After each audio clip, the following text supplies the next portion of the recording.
are you? Okay.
Note is always good. All right.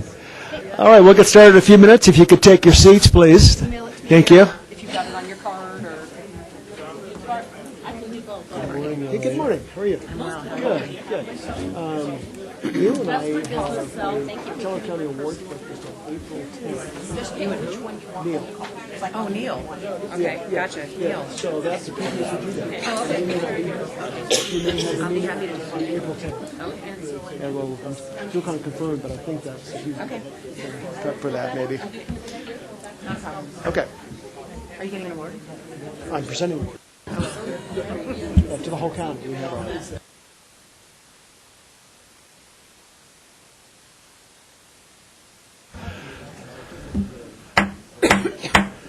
All right, good morning, everybody. Welcome to the regular meeting of the Pikes Peak Area Council of Governments. Great to have everybody here this morning.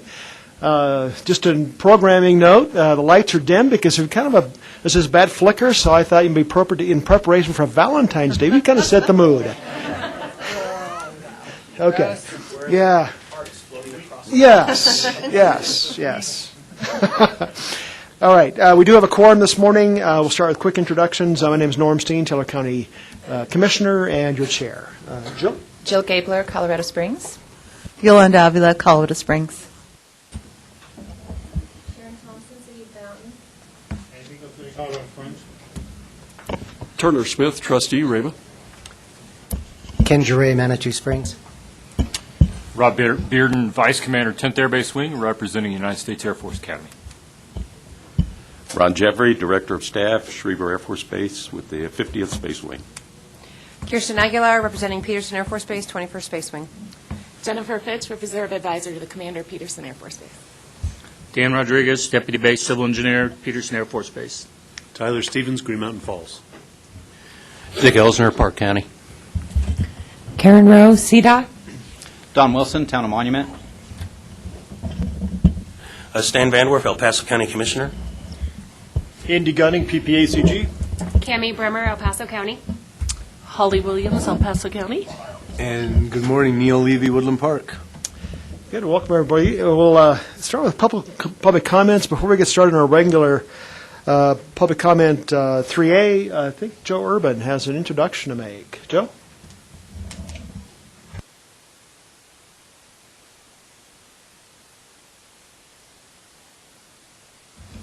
Good morning, Joe Urban, Area Agency on Aging. I wanted to take a second to introduce one of our new staff members. Melissa March just joined us last week as the Program Development Administrator. It's a position that was formerly held by Carrie Schillinger. She's hit the ground running. She's already done a lot in 1 week, and we look forward to great things. Melissa will be concentrating on developing programs that we may have underdeveloped or programs that we haven't even touched on. So we very much look forward to her being here. She brings a great background with her. She's was the executive director of the Women's Resource Agency, as well as some time at Care and Share and some other nonprofits. So we're very, very excited about having her here. Welcome, Melissa. Well, thank you. All right.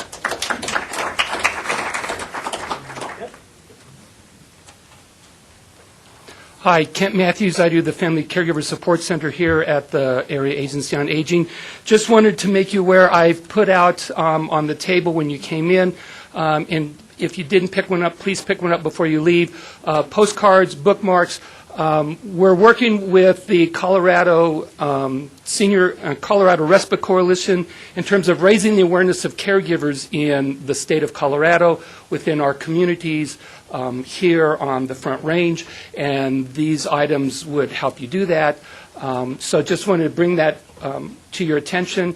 Caregivers are prevalent in our communities, but very few of us know that they're there. So please use these to help raise the awareness of caregivers in our community. Thank you. We do have a very full agenda this morning. Let me begin by asking for an approval of our today's agenda item. Is there a motion to approve? Move to approve. There's a motion and a second. Any discussion on the agenda today? All those in favor say aye. Aye. Thank you. I think that passes. Move on to public comment. Wildfire mitigation. Mr. Lyle Laverty, welcome to the podium.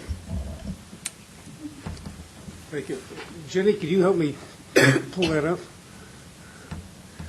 I've got some images here I'll try to walk through real quick, but I really appreciate the opportunity to see how we get that up to the slide. I can't see that up there. Does that say slideshow? One right there?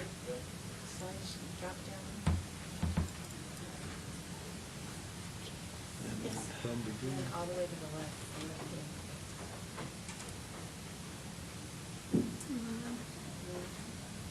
Next one. No. Let's look at that. Do its thing. Whichever one.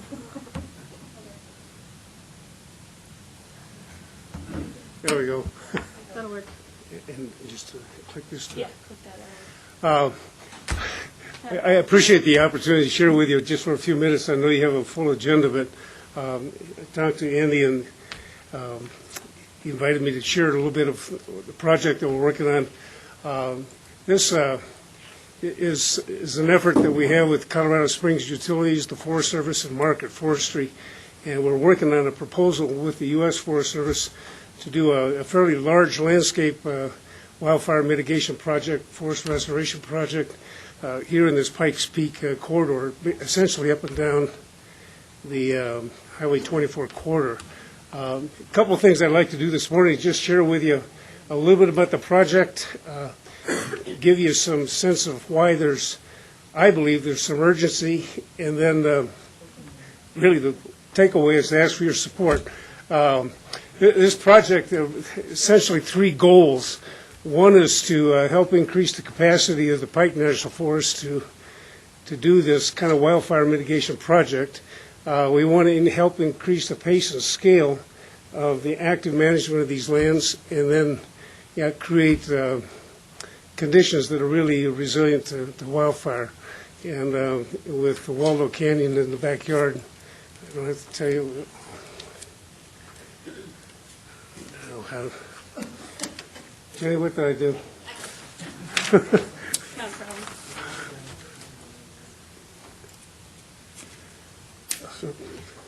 Just push that.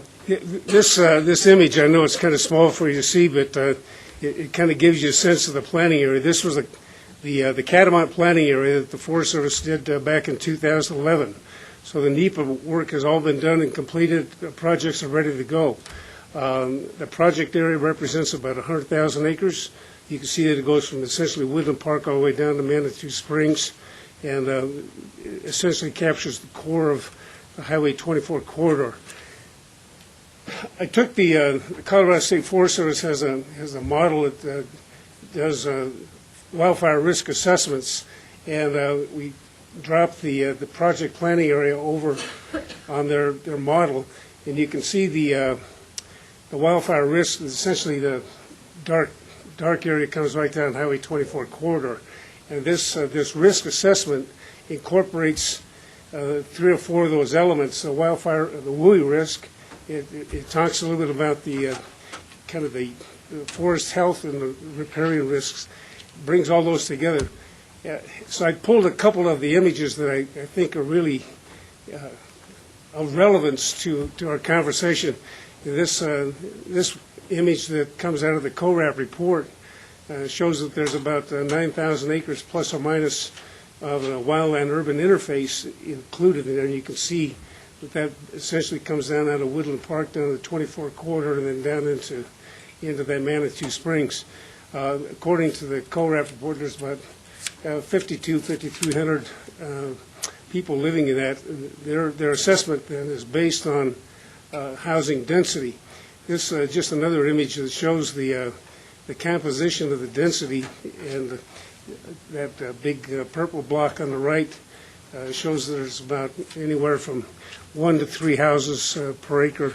And that shows how that population density is spread out. The CORAP goes on, takes on this wildfire urban interface risk index, and it incorporates then flame length and housing density, and it shows the potential wildfire impacts to people and homes. And I used to be the forest supervisor with the U.S. Forest Service on the Mendocino National Forest. We were neighbors to that campfire that took place this last summer in California, and it's a tragic situation, but the settings are still the same. Next one I pulled up here, just show you a little bit of kind of why there's some urgency is this fire intensity scale, and you can see the colors and what that represents. And in these high index areas, you could expect, based on the fuel conditions, flame lengths up to 130 feet, which is probably not unfamiliar with all of you that were here with Waldo Canyon. And you can see again, it just shows a graphic representing the magnitude of the proportion of the acres that are in that high index. The second one that really becomes important is not only wildfire mitigation, but then what do we need to do to protect drinking water? And this is another indicator that comes out of the CORAP report. It talks about both the quantity and quality of drinking water and the importance for communities. And I met with Senator Gardner and shared with Senator Gardner how important this proactive work is in this watershed. And I shared with him that there's 5 military installations that are dependent on the water to come out of here. So it's not only dealing with wildfire mitigation for personal property, but it's also, I really believe, a national security issue. Second part of our proposal with the Forest Service is to begin to do the NEPA work on that Upper Monument Creek. And the Forest Service has done the EIS on it, but they don't have the staff to do the project NEPA work, and we're proposing that we could treat a property in the neighborhood of 30 to 50,000 acres in Upper Monument Creek with this project. I just shared this one with you that the timing is perfect. In December 21st, President Trump issued an executive order to the Secretaries of Interior and Secretary of Agriculture that with essentially the message is get on with treating hazardous fuels. And his goals there were to deal with watersheds at risk. And we are at perfect timing right now to assist the agency in moving ahead on treating projects. The project work that we defined in the Catamount area are essentially ready to go. We're waiting to reschedule our meeting with the Forest Service. They've asked us for this project, and we were going to meet with them on the 25th of January, but they weren't working that day, so we're back to a reschedule. So we're anxious to move ahead on this, but I wanted to share with you all what is going on because it really embraces the community.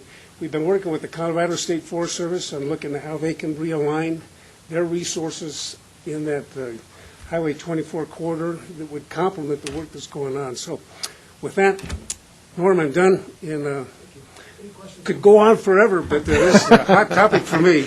Yeah, any questions for Mr. Laverty? Andy? One of the programs you used to have, I think you still have it, is the ability to get a permit and go cut firewood. But you have that in a very restricted area. Any thought of opening that up? I think that's part of the conversation that we've had with the district ranger here is that there's some opportunity. But the magnitude of what needs to be done, you'd have to cut a lot of firewood to do the kinds of things that need to be done here. But it all helps. Not arguing that point at all, Yes. but I'm thinking back to the Hayman Fire area where when the Hayman Fire was roaring through, it stopped right on the area that was open for thing because it had been thinned out. That's correct. So we ought to take advantage of that. That's an important part of the tool. Okay. Allow for anybody who'd like to reach you. What's your best contact information, please? Probably Andy. Yeah. And of course, this is important not only for, water source, water protection, which is core to what this organization does. So, thank you so much for your time. Thank you for your time. You're welcome. Thanks. I'll ask Jill Gebler to make the next introduction, please. Thank you. So I would like to introduce Matt Bone. He is currently a student at UCCS, but was an intern at UCCS where he wrote a report on high-speed rail along the Front Range. And Nancy McCaffrey, who's setting up the easel there, is a board member at ColoRail, and she asked if Matt Bone could talk for a little while, just briefly, I'm sorry, about Front Range passenger rail, because it's a very interesting and topical topic at the moment. Go ahead, Matt. Thanks for being here.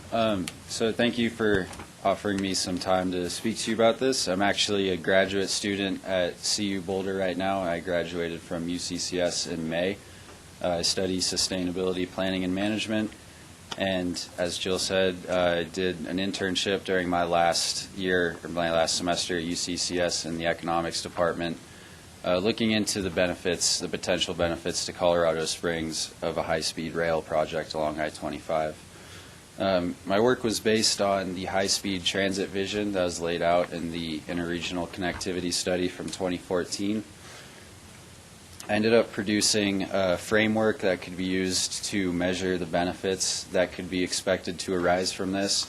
I didn't estimate any actual values, but I described and categorized the benefits, and I laid out methods that would be, based on best practices, could be used to estimate the value of those benefits.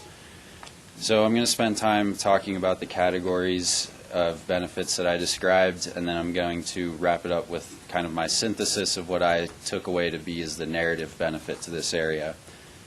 First are some basic stats on rail. This project would need federal funding to get a high benefit cost ratio, and in order to get that federal funding, it needs a detailed impact study from each Front Range MPO.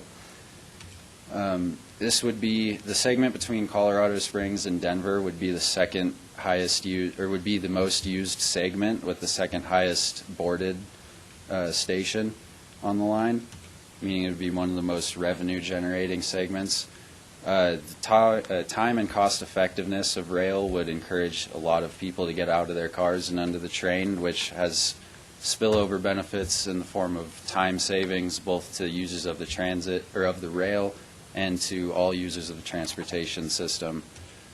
And that spills over into savings to public health, primarily from avoided emissions, but also attributed to more active lifestyles. And finally, rail in the United States has been shown to be a much safer form of travel than driving, almost 14 times the fatality rate for drivers on highways than people who use rail. To get into some of the benefits now, I first described the first category was benefits directly to the transportation system. Includes user travel time savings, congestion and reliability, and travel cost effectiveness. So getting people out of their cars in favor for the train opens up, reduces congestion, has faster point-to-point travel times for people who use the train, and can reduce overall travel costs to all users of the transportation system. Congestion reliability, I'm going to spend a minute on that because I think it's particularly salient to this area. So there's a lot of costs associated with congestion outside of just time. It includes increased stress to people in congested areas, poor health for communities around it because there's more emissions, and it increases vehicle operating and maintenance cost, which is a cost borne directly by drivers on highways. The map on the right shows that congestion is going to be a big issue as the segment of highway between Colorado Springs and Denver is going to double in the amount of daily trips by 2035. And the graph on the left shows is a basis for arguing that rail is a more effective way to address transportation demand than adding highway capacity. That graph shows that after the T-Rex expansion of I-25, it took only about 5 years for congestion on I-25 to return to to return to levels equivalent to before the expansion. Moving into the social benefits, these are spillovers primarily produced by time savings and increased health to communities. So I listed safety, emissions, health, and then wrapped up into one was quality of life, equity, and livable communities. So I've already shown that rail in the United States is generally a safer option for travel than driving. Other health benefits are increased use of active transportation. Users of public transit systems are shown to be more likely to meet recommended physical activity targets. Increased use of public transit is also associated with lower obesity rates in the United States. And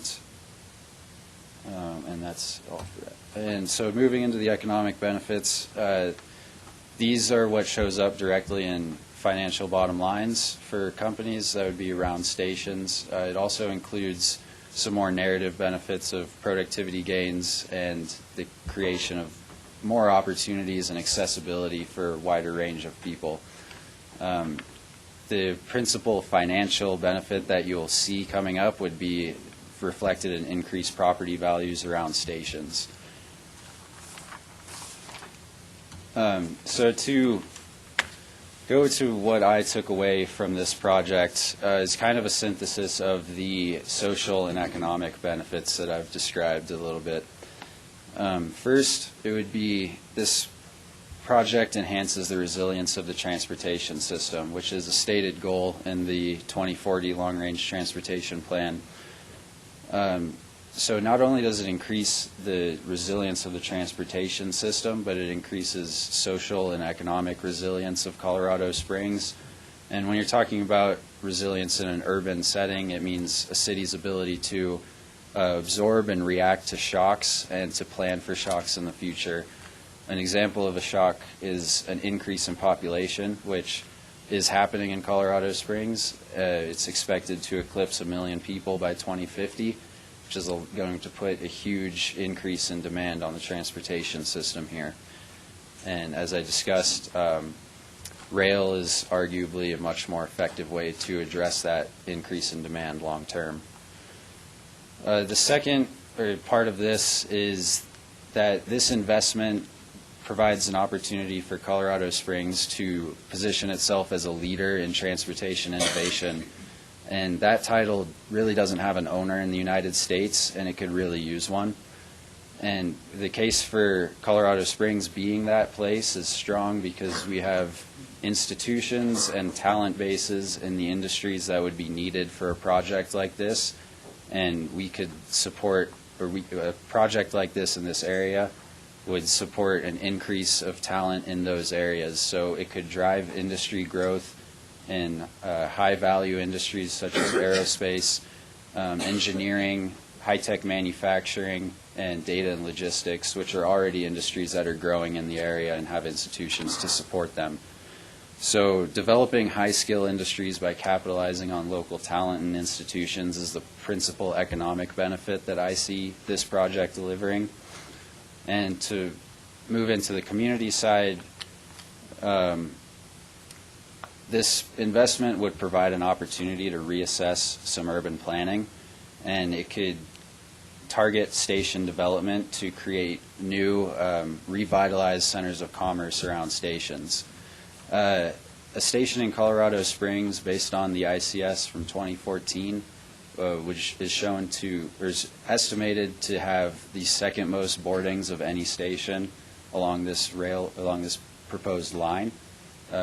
Only second to a station at Denver International Airport, which means that this could be the most profitable, highest revenue generating urban center station on this entire line.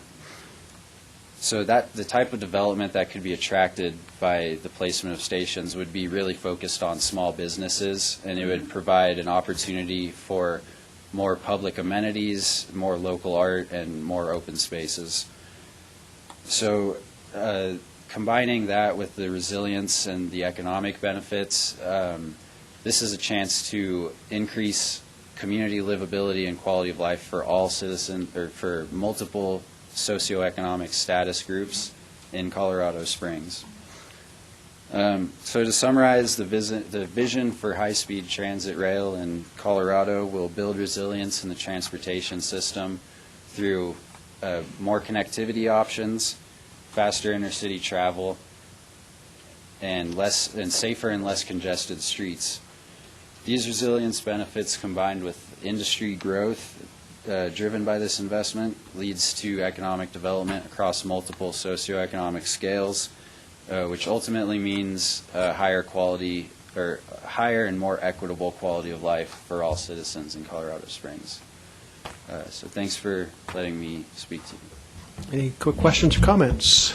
Yeah, Turner, and then Eddie. Sir, did you look at right-of-way acquisition and costs associated with that? My research was focused primarily on the benefits.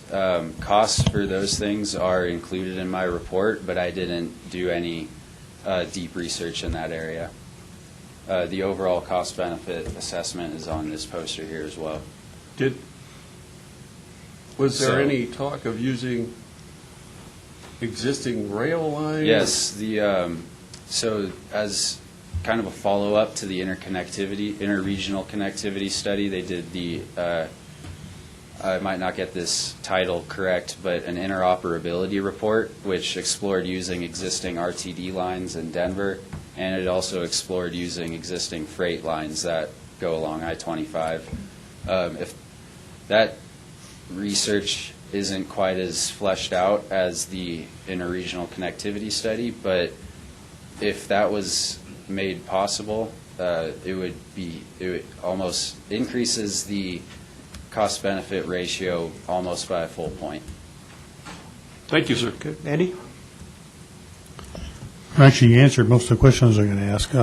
One of those was the use of the freight lines, because my understanding, and CDOT can correct me, but that the freight rail lines are not rated for passenger travel, so you basically have to build an entirely new system or renovate the existing. Okay, sure, nodding, so that's right. But you don't have a cost figures of that, is my understanding. There are cost figures included in my report. I don't have them. Don't have them here, okay. Though. But that is, you're right. There are some areas that would require only minor adjustments, but there are some tracks that would probably be a bigger investment. Okay, thank you. Okay, Jill? So just to answer that question, I mean, I serve on the Passenger Rail Commission. We talk about that a lot because all of the freight lines are at the table, as is Amtrak, and we can use the existing right-of-way. There would need to be some upgrading and new lines, but that saves a significant amount of cost when you're trying to do a public-private partnership with them and Amtrak. The only thing I really want to add is the Passenger Rail Commission did just hire an executive director, and he is out now. He attended our last meeting, and he and I and the new CDOT director, Shoshana Liu, had a long meeting last week. And I was very impressed with her and her vision for transportation in the state of Colorado. She has this amazing heat map of Colorado and what the expected growth is. And where's the growth? It's all along the Front Range. And she, along with our new governor, really understand that building out I-25 after this last lane is really pretty much all we can do.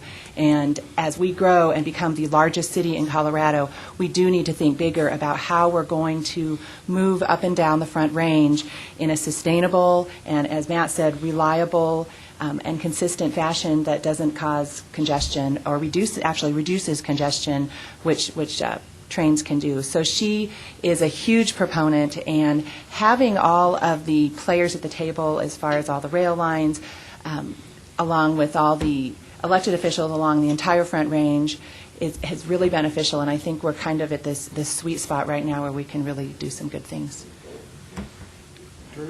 Quickly, we need to wrap up.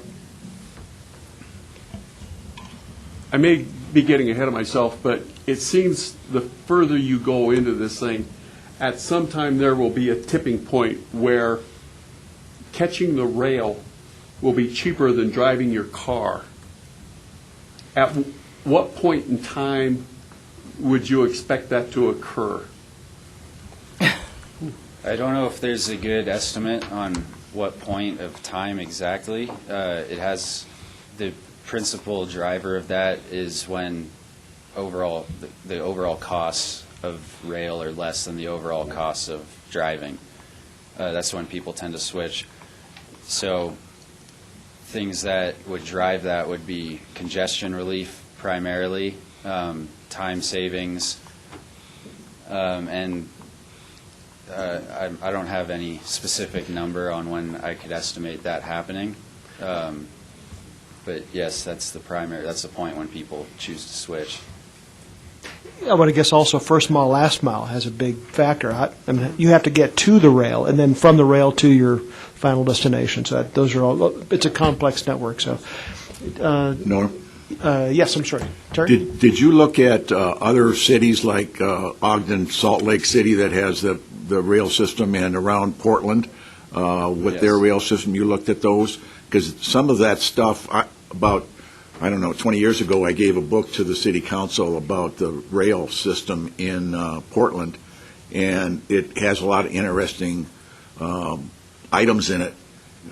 For just one example, the property values around the stations that you mentioned, in Portland, it didn't work that way. But there are other arguments that are positive and negative. So if sometime get that, I don't have the name of the author right now, but that book about Portland's rail system would be of help to you. Yeah, I looked at, I don't know if it was Portland. I know I looked at Seattle's rail system. I looked a bit at Utah, and I looked at one in Texas. I used those as a way to inform the benefits that I described based on what they were measuring. And I used them to get some of the methods that would go into estimating those benefits. But you're right, it's variable across the nation whether property rate or property values really do see an increase. It depends a lot about the context of the area. Yeah, and it's different what you're talking about, because Portland is just within the city, not city to city, high speed, so it's different. Yeah. Any other last questions or comments? No, right here. Yes, I'm sorry, Karen. Sorry, this question is for Jill. Jill, as ongoing maintenance and repairs are happening to the freight rail lines, are they taking into consideration this future capacity and making it compliant up to the higher standards? I don't know if they were, but they are now. And when we have conversations about the entire rail line, there is a lot of discussion about ensuring that we don't do anything to hurt the right-of-way, because everybody wants a piece of that right-of-way. So, thank you. Yeah, sure. Good. We'll be seeing this topic again, I'm sure. Thank you so much, Matt, for your presentation. We'll move on to our consent agenda. Anybody would like to pull an item off for separate consideration from the consent agenda, items 4A, B, C? Seeing none, is there a motion to accept the items on the consent? Motion? Second. Second. Any further discussion? All those in favor say aye. Aye. I think that passes. Thank you. Action items 5A, Federal Fiscal Year 2019-2022 TIP Amendment Number 6. Catherine. Good morning. Catherine Wenger, Transportation Planner. This is a request for a TIP amendment to our 2019-2022 Transportation Improvement Program, our short-range transportation plan here. Every once in a while we get a request to update our document based on changes in funding. The table outlines 4 requests. The top 2 are from our member entities, one from Colorado Springs and one from Fountain. Both are requesting funds that have come back to our region, and these funds we are reprogramming to Colorado Springs and Fountain based on some cost overruns that they've had on these projects. And the second 2 are from CDOT, and those are, one is to delete a project based on ineligibility, and the other is to add a project for signal replacement and upgrades to US 24, State Highway 16, and State Highway 21. I'm happy to answer any questions regarding the specifics of these projects. Who has questions for Catherine? Gentlemen, or none? Move to approve. Is there a motion to approve? Second. Any further discussion? For item 5A, the proposed motion is to approve Amendment 6 to FFY 2019-2022 TIP. All those in favor say aye. Aye. Opposed, nay. Thank you, Catherine. Item 5B, Transportation Safety Measures, Target Setting. It's also me, Catherine Wenger, Transportation Planner. Last month, we actually brought you this item as an information item, and so we're bringing this back to you as an action item. These are for the federally required safety target performance measures. Every year, we have to set new targets based on data that we, on updated data that we get every year. And so the 5 measures that you see listed there are ones that we have to set targets for, and staff, PPACG staff is recommending that we accept the state targets as we have done in the previous year as well. And I'm happy to answer more questions. Questions for Catherine? Just a quick comment, too. We also, on attachment 3, you'll see the latest statistics that we got from CDOT as far as fatalities and other accidents, and we know there's some work that needs to be done on the data here. Everyone will get that updated. Obviously, traffic safety has been a huge concern in the community for the past couple of years, so we're going to be tracking that much more closely. But we will update the data once we get more recent information from CDOT. Yes, Yeah. there's an issue with the data reporting between the Department of Revenue and the Police Department, so we're working with CDOT to try and figure that out. So we do have an option to set our own targets. The motion here is to, the proposed motion is to approve the support of CDOT's calendar year 2019 safety targets. Is there any further discussion? Is there a motion? So motion from Turner and a second from Yolanda. Any further discussion? All those in favor say aye. Aye. Opposed, nay. Thank you, Catherine. Item 5C. Who's got 5C? Infra grant applications. John Lesados. Welcome, John. Thank you, Mr. Chair, members of the board. At the last STAC meeting, CDOT had a quick presentation where they outlined that CDOT would be going forward with a infra grant application for the state. Actually, they were going to go forward with 3. Infra, for those of you who are not familiar, is the federal program that it's Infrastructure for Rebuilding America, or then abbreviated as INFRA. A call for notice of funding availability went out in December, and we're coming up on the deadline here at the end of this month. CDOT put forward a call to the different districts. Within the districts, they had the 5 different projects, as well as an overall state one for smart fiber infrastructure. The STAC reviewed those projects and recommended that they support US 287 passing lanes from the state line to Kit Carson, State Highway 13 Rifle North, and the smart fiber infrastructure. Since then, I called CDOT. First off, I wanted to make sure that there was no managed or toll lanes as part of these projects. They assured me that there was not. I had a feeling that was maybe one of the questions I would get. But they also informed me that the, pardon? Yeah. You're not alone.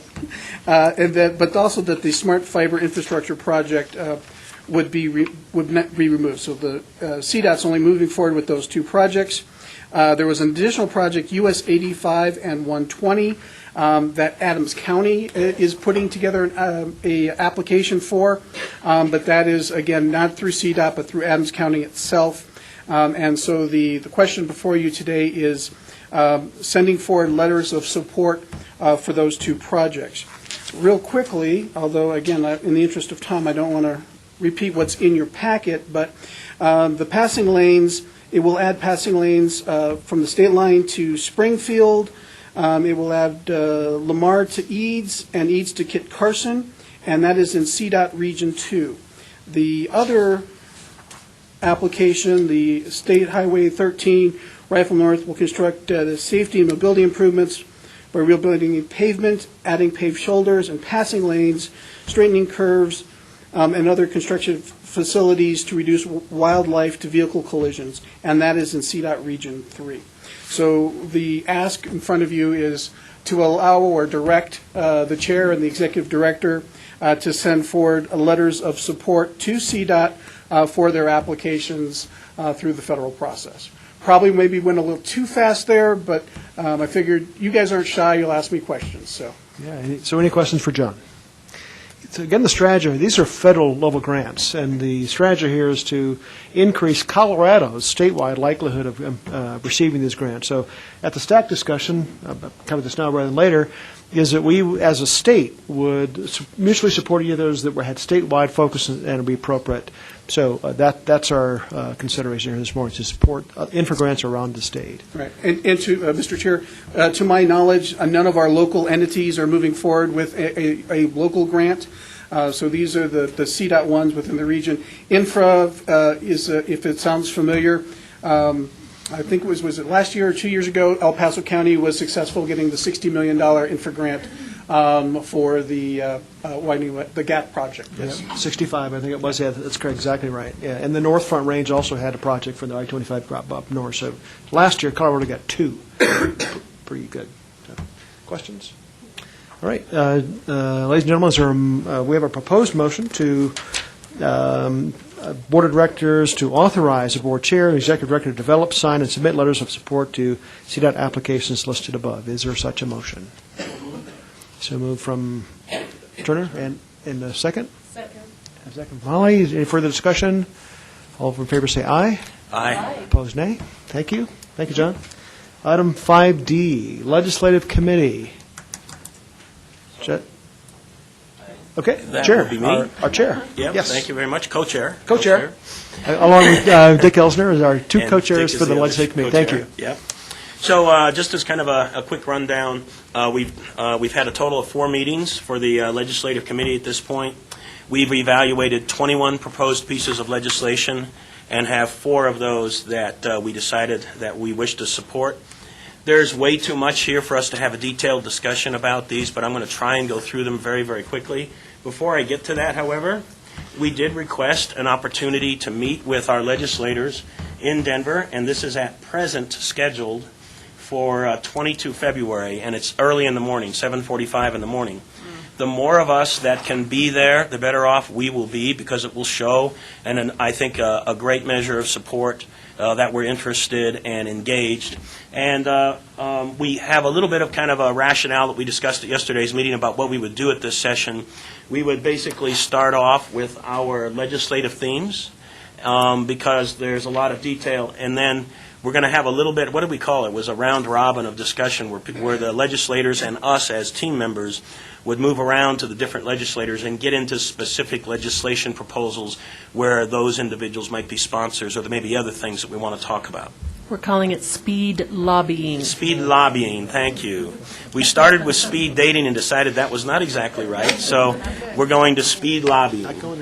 So what we do need, it would be great if you could come, and it would be great if all of us could be there or have a representative there.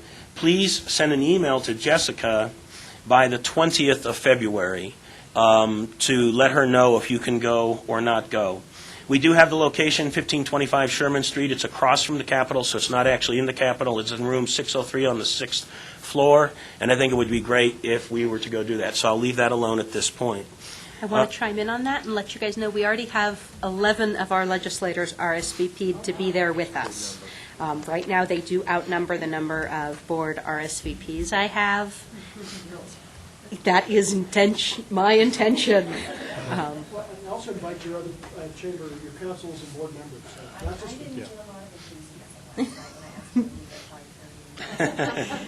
We did send an email out that had every municipality's, all of your elected officials got an email from us yesterday, but nag people, push Right. people. And I know the travel is early, but seriously, I would highly encourage that. It would be great if actually everybody who is a voting member of this board were to participate, and the only reason you wouldn't participate is if you have some other conflict that you can't get out of. Because this is actually really important. These pieces of legislation can substantively help our community, and some of them could substantively harm our community. So we need to really be involved in that. Okay, going to the actual pieces of legislation that we have, I'm going to go through them real quick. We are going to be looking for your support for these, so this is going to be not a lot of opportunity to get into the nuts and bolts, but we do have the proposals here. The first one is House Bill 1006, Wildfire Mitigation, Wildland Urban Interface Areas. It is a grant program, and we've decided, the Legislative Committee, to support this. In some of these cases, we do not have fiscal notes tied to them yet, so there is maybe some pending about the support, depending on what that cost would be, but we will continue through that. I have several here that are in monitor status. I'm not going to go through those. because it's just too much, but I could bring them up if you wanted. I could read the proposal if you want. I think we can dispense with that. I think if Let's anybody, just- when he finishes here, we'll open up for any questions, specific pullouts, if you have questions, specific bill. Okay. So the next one is a Veteran and Military Green Alert Program. Now, we had elected to support this, but it died in the House State Affairs Committee, so it is a moot point at this point. That was supported by a local legislator, Shane Sandbridge. We also have decided to support the Preserve Senior and Disabled Veteran Property Tax Exemption. This is support, but that we don't have a fiscal note on it yet, so we're still waiting for that to make a final determination, but we felt that it, assuming it's not outrageously expensive, it looks like a good thing to support, particularly for what PPACG does. Dick? Well, I was going to say, if that's House Bill 1141, it looks like it's been PI'd. Oh, it has? My last notes on that said that it had been. Okay, thank you. So the next item is House Bill 191160, Mental Health Facility Pilot Program.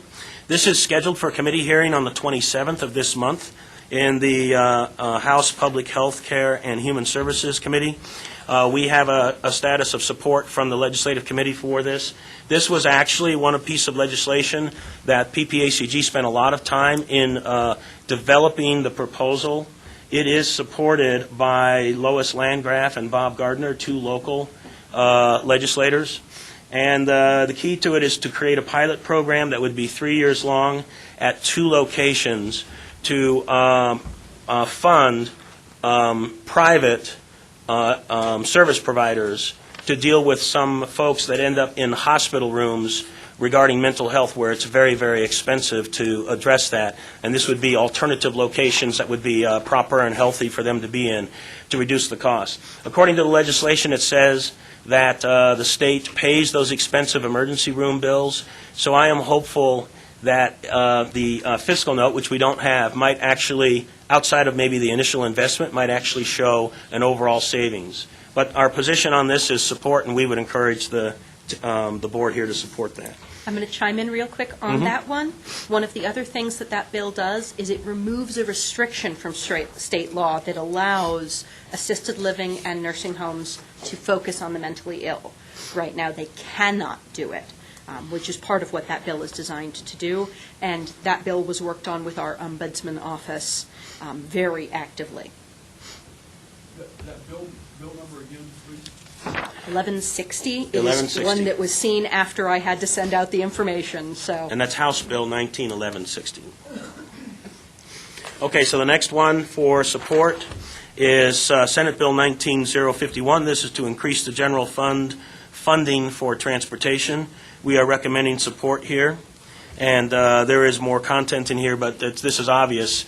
We do need more infrastructure funding.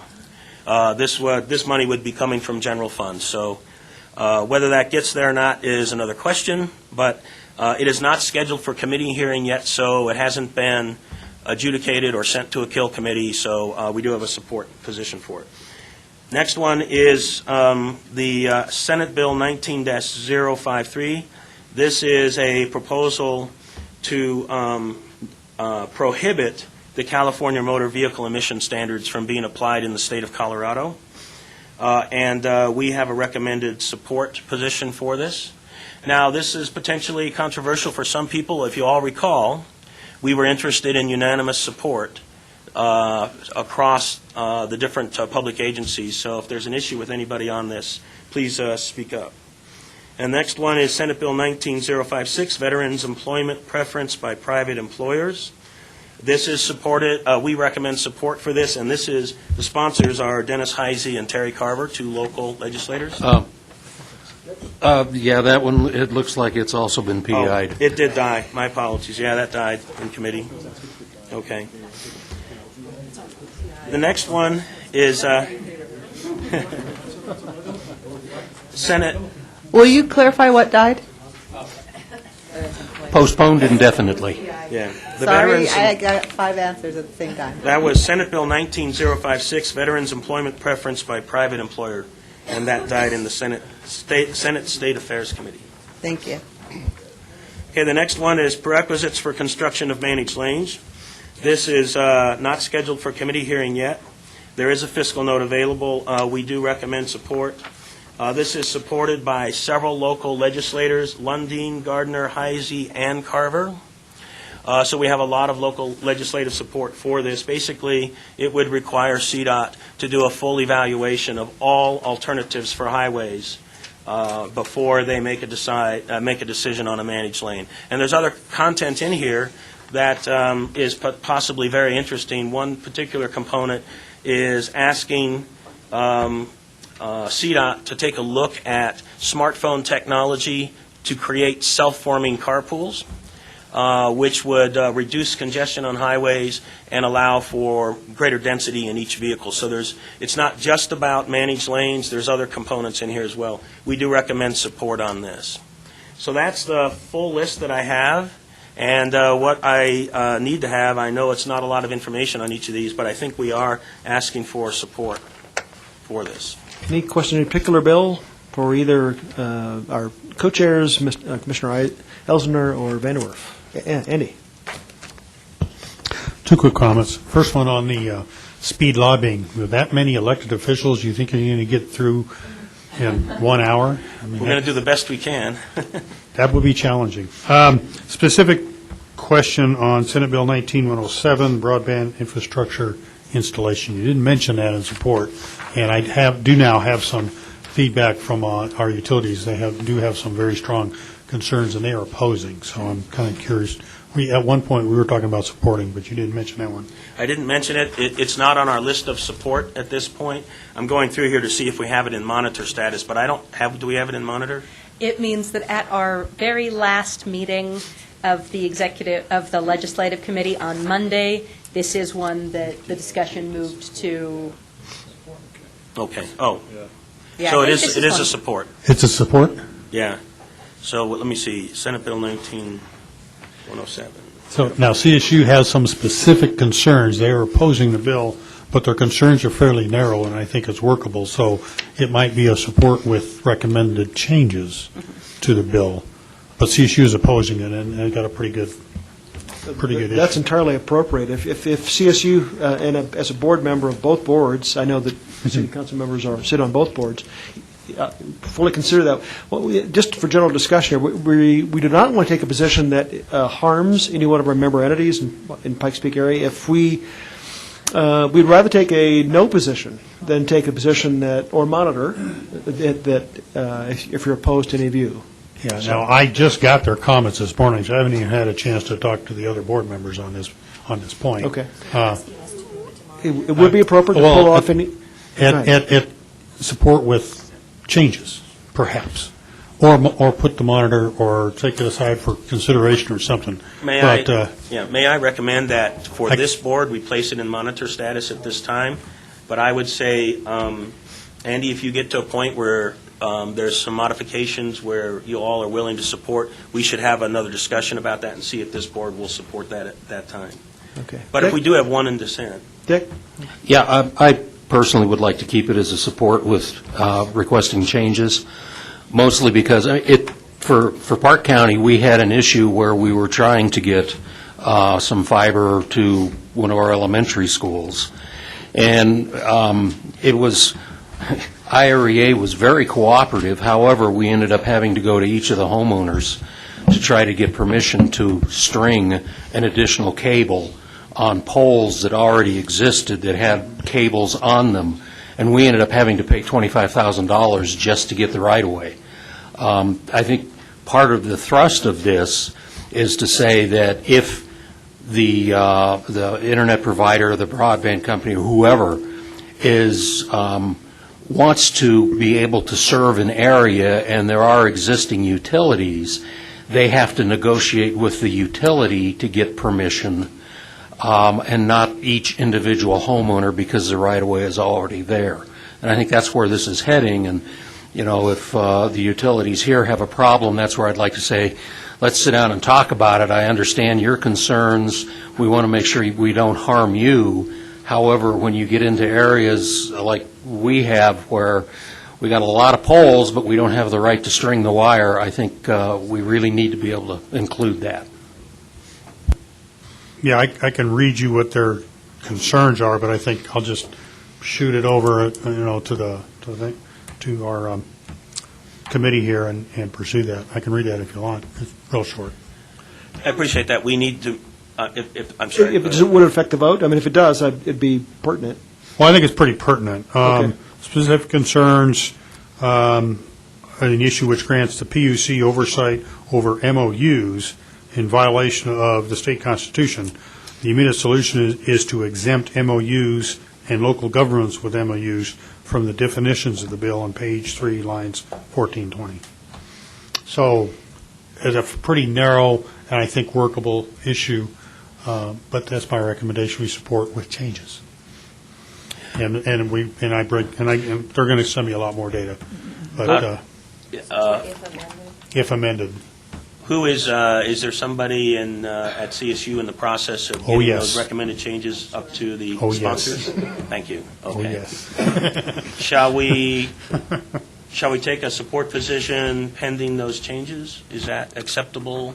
Yeah, as long as we have, with changes, we support. Support if amended. Right. And I will mention, this was kind of our going-in position for these legislative proposals. We are interested in a unanimous position here so that we do not harm any of the public agencies. And if we can't get to that unanimous position, we should take a position of monitor or just leave it alone. However, every individual public agency can do whatever they see fit, support directly or not support as they see fit. So this is really about the broader board, this comment. So. Yeah, and we do have someone working on that, and you'll be entertained to know that his name is Andy also. Gabby, go ahead. Thank you. Just a point of clarification for the newbie here. Does passing this in support completely of those bills listed, does that engage our lobbyist, or what is the capacity of that, or is it just a letter of support? At this particular point in time, the word support is really just about a public position that we support this. We have one or two pieces of legislation through the course of this legislative session where we could engage the lobbyists to be very, very active. Our challenge is we have a limited budget, and we have 9 here that are listed as support, and we don't have enough budget to do 3. Until it gets further down the line. Yeah, so one of the discussions that we need to have as this legislative session goes on is where we want to engage the lobbyists in a much more intense proactive measure, and we don't have one of those identified at present. So these are really just public statements about support or no statement. Yeah, one of the things this does do is when we meet a lobbyist in a few weeks, this cues up that next discussion is, okay, who from Pikes Peak Area Council would be willing to testify on my bill? This would be a legislator now speaking. He or she would know that she's got a group of folks who are willing to come and support. Dick? Yeah, I was just going to say, looking at what's gone on so far in this legislature and looking at past legislatures, I think that they haven't really attacked any meaty objects that are there yet. Normally, they start off with the big things, and then towards the end, as everybody says, hey, I have more bills I can do. Well, this time it's kind of like everybody has, hey, I got all these bills I'm going to do. But they seem to be really avoiding the big issues like transportation, some of the education funding, and all of that. So I think, if we just say support on this and then give it a little more time to figure out what the heck they're going to do in Denver before we commit our lobbyists. Yeah, and also remember, we're taking bills that affect our core purpose here. Not all bills. I mean, there's nearly 300 bills now in play, so we've only got 9 that we're focusing on. Other comment? Helly? I heard a rumor yesterday that they may be considering a big omnibus bill in the last week of the session, so we might just want to hold, very carefully. They might bring in one that has multiple subjects, multiple things that they want to stick in hopes that we won't be around to pay attention to it. So that was from a lobbyist, actually. Isn't there a single subject? I thought that there was. In the state constitution? Yeah, their bills have been killed because of that reason, but okay. I've seen crazier things. Any other comments or questions you'd be able to pull off for discussion? Okay, the proposed motion is to ratify the positions of the Legislative Steering Committee. Is there such a motion? We would also need that motion to say with the amendment on Senate Bill 107, to say with, if amended. So moved. Okay, we have a motion to ratify with the correction or the addition of amendments, or support with amendments on Senate Bill 107. Any further discussion? I will second as well. Okay, thank you. Thank you. All those in favor say aye. Aye. Opposed, nay? That's unanimous. Thank you. Thanks, Dan. Thank you very much. Thank you to the committee. A lot of hard work there. And please pass on our thanks to Lauren. Move on then to our informational items. Item 6A, Title VI, Limited English Proficiency Plans for Transportation. Good morning. Jason O'Brien, PPACG Transportation Planner. I'll try to be brief in the interest of time. So we're bringing two plans to you today for your discussion, Title VI, an Environmental Justice Plan, and a Limited English Proficiency Plan. For context, Title VI refers to Title VI of the Civil Rights Act of 1964, which prohibits discrimination by race, color, or national origin. And environmental justice refers to an executive order from 1994, which is a directive to federal agencies and recipients of federal funding to address disproportionate adverse impacts of their programs on minority and low-income populations. Limited English proficiency, the second plan, is really an extension of Title VI protection against discrimination by national origin, although it's required to be a separate plan. Both plans before you today are federally required in order for us to receive federal funds. Also, as a recipient of federal funding, we do an annual certification of our compliance with Title VI. Traditionally, updates to these plans are done with each new long-range planning cycle, although they're coming a little bit late in this latest cycle, so they'll probably apply mainly to the next long-range plan and the next transportation improvement program, but we do need to keep them reasonably current. The plans rely heavily on geographical and statistical analysis to discover where the vulnerable populations are and how significant they are, significant in terms of numbers, and how likely they are to be affected by our programs. They then describe the generally accepted analytical procedures and remedies. And although these analyses may lead us to look at different alternatives, they do not determine which projects can or will be funded in our funding programs. So we will be seeking recommendations from the technical and community advisory committees before bringing these back to you next month to ask for your approval. With that, are there any questions or comments? Anybody? Okay. Thank you very much. Appreciate it, Jason. Thank you. All right. Item 6B, report on Transportation Technology Conference. Let me guess, Jason. Yes, sir. So as you know, on the 4th, we held our first regional transportation technology event, which was an all-day event focused on new and emerging technologies like autonomous vehicles and aerial drones and their role in the future of transportation. The intent with this was really to take a step past all of the little anecdotes and sound bites and snippets we all get about this all the time, go a little bit further and have a more organized discussion, and of course to help inform our long-range transportation plan. We invited 4 speakers who discussed autonomous vehicles, CDOT's RoadX program, which is sort of an umbrella program, I understand, for a lot of their technology initiatives, autonomous transit, and drones. We thought the event went very well. It was very well attended for a regional event, and we received a lot of positive feedback from a lot of different people. Most of that had to do with the event being informative and eye-opening. There's a lot of the comments we've gotten are really of that nature.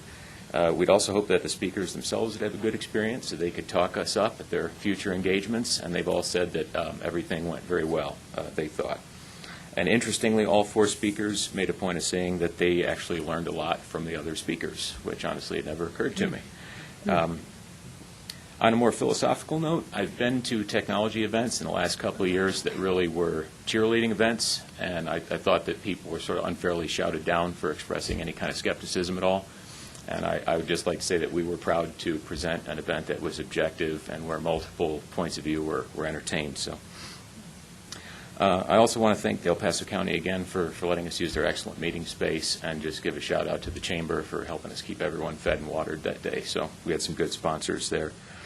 And finally, we'd like to hear your thoughts about the event. There is a survey that will be going around pretty soon But beyond that, I think we'd like to know at PPACG if you think that providing information of this kind about technology and doing events like this is a good fit for us now that we've tried it out. So we'd like to hear from you about that. And that's all. Any questions or comments? Any response? Especially if you attended. Any comments? Ed? No? Yeah, quickly, I just thought we were really fortunate to have Andy and Stan in the room that day, and some real life experiences, and so I thought that was great, because a lot of dreamers in that room, which we all know, and we'd love to have a lot of those things, but some guys with some real world experience really was beneficial for all of us, so thank you for that. I thought it was a wonderful event, and thank you for bringing that to our attention. I thought it was interesting because there were different points of view from our first speaker that spoke here in the morning, saying that autonomous vehicles were going to cause more congestion, and then we had a very enthusiastic speaker over there at the event. Where is she from? I forgot. Anyway, she was really excited and saying that would be less congestion, and I was glad that was the first question posed. So I thought it was a great opportunity to see what really is out there. And it's exactly right. It's like we hear a lot of sound bites, in the age of Facebook and social media. We just get these sound bites. So it was a clear, concise view of what was going on, 4 different views of what was going on. And so I'd like to thank you all for hosting that event. Others? Yes, Stan? Yes, thank you. And I thought also was a great event. I did attend the entire thing. With regard to the autonomous vehicles, I also learned when I listened to the presentation, because they talked about 4 levels of autonomous vehicles. And really, in a lot of modern cars today, many of those are actually at level 1 or level 2. This might be a lane assist kind of function where the car might actually warn the driver that you're crossing over a lane, but they are still in a place where the driver has to actually act on that. But I also got the opportunity, having been a former electronic warfare officer in the Department of Defense, to talk about how easy it is to jam autonomous vehicles.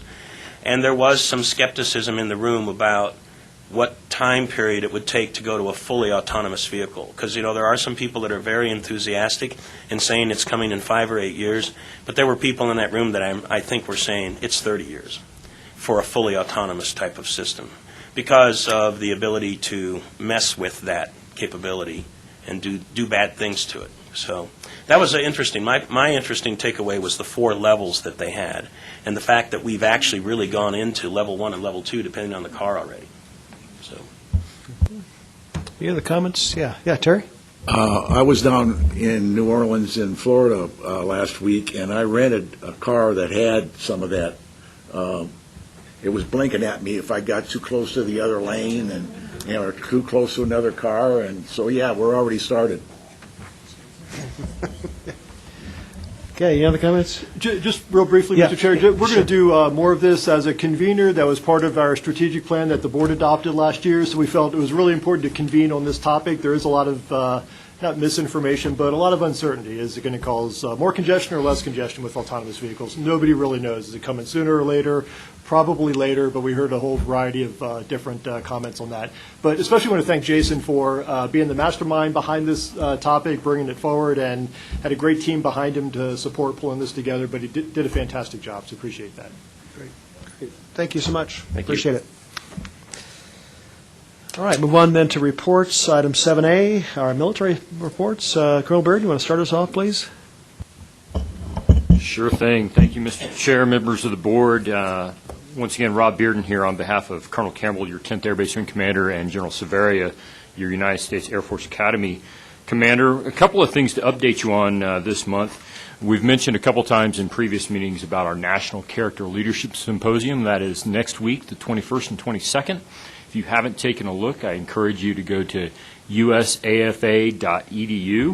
And if you click on character there, you'll see the symposium will come up underneath. Our keynote for that event is former Secretary of Defense, Secretary Leon Panetta.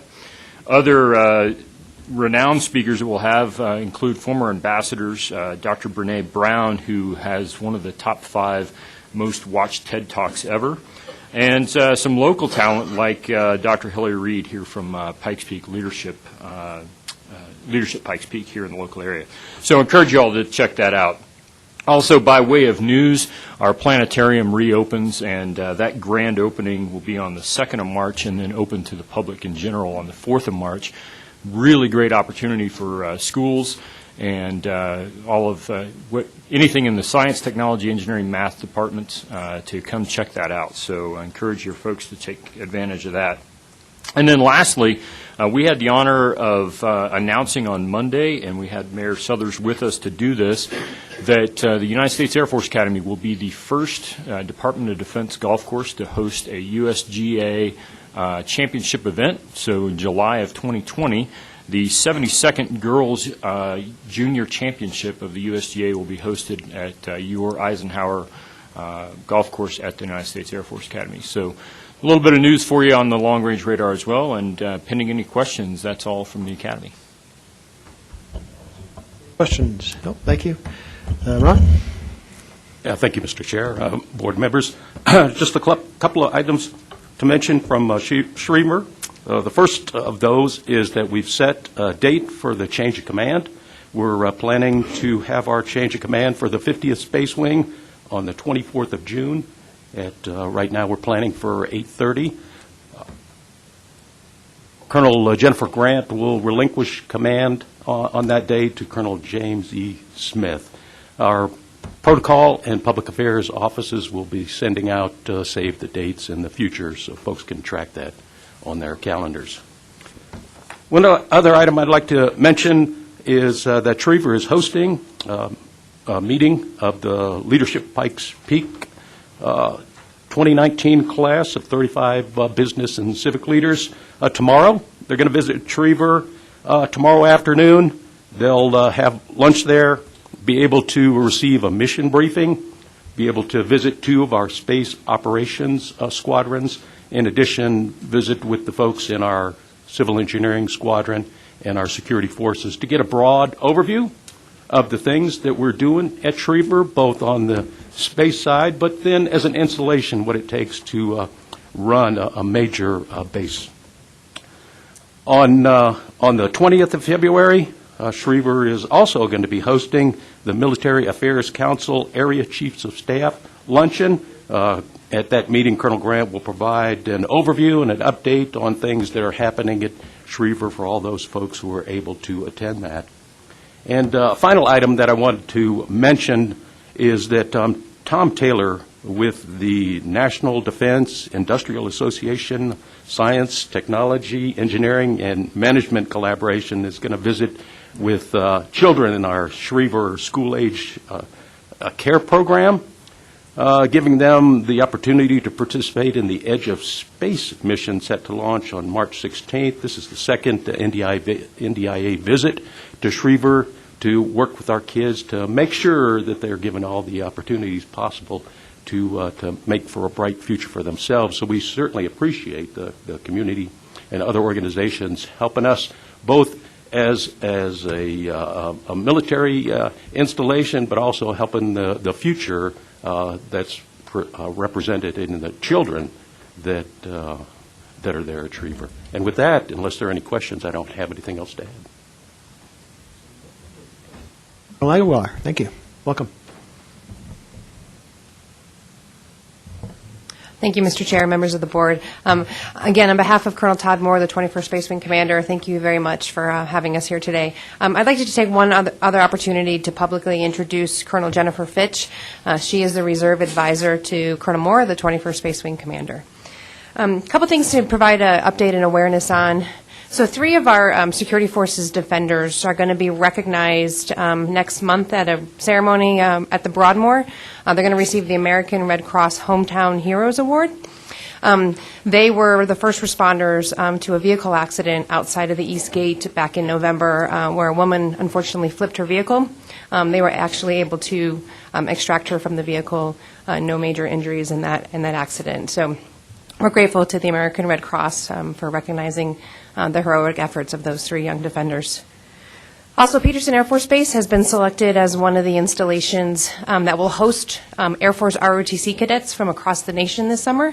So this summer we'll have several students from ROTC detachments all over the country coming to Peterson. We'll have several opportunities to host them, introduce them to not only Peterson, what it means to operate in the space arena, but also to the wonderful community here in Colorado Springs. So we look forward to those opportunities.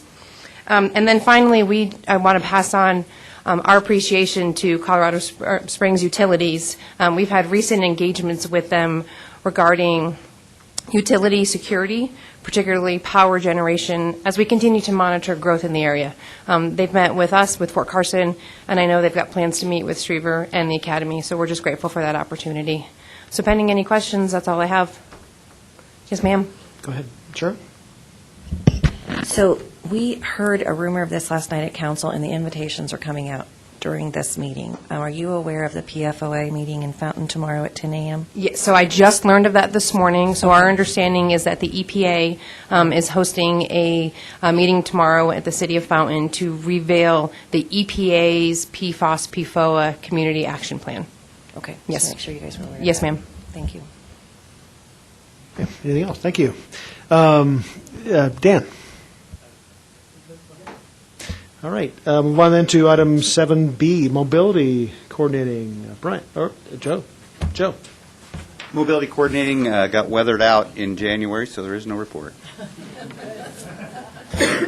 But they kept moving, I assume, right? Okay. All right. Transportation advisory. Brandy? Good morning, Chair and members of the board. Brandy Williams, Transportation Advisory Committee.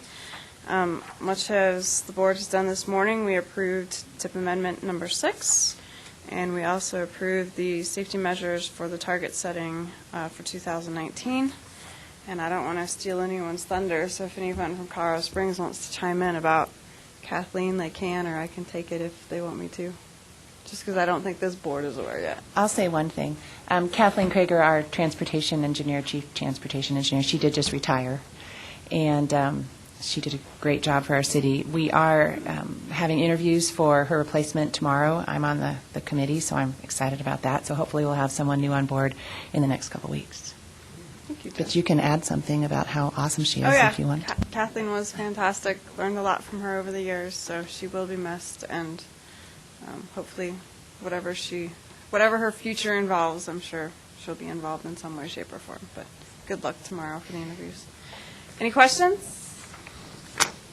Thank you. Thank you, Brandy. I'd like to take a minute to publicly compliment Brandy. We've had a Quiet the Train thing going on for, 8 years in Fountain? Brandy's done more in 2 years. Have you been here 2 years yet? She's a go-getter. Yeah, anyways, when are they going to be quiet? 80% of them? At the end of March. End of March. Wow. And Doing what the railroads is not. No. yeah, we got a little bit more to go, but they've agreed to let us do partial when the whole thing completed. That's Brandy, so thank you. Thank you, Shane. Okay. All right. Community Advisory Committee. Updates.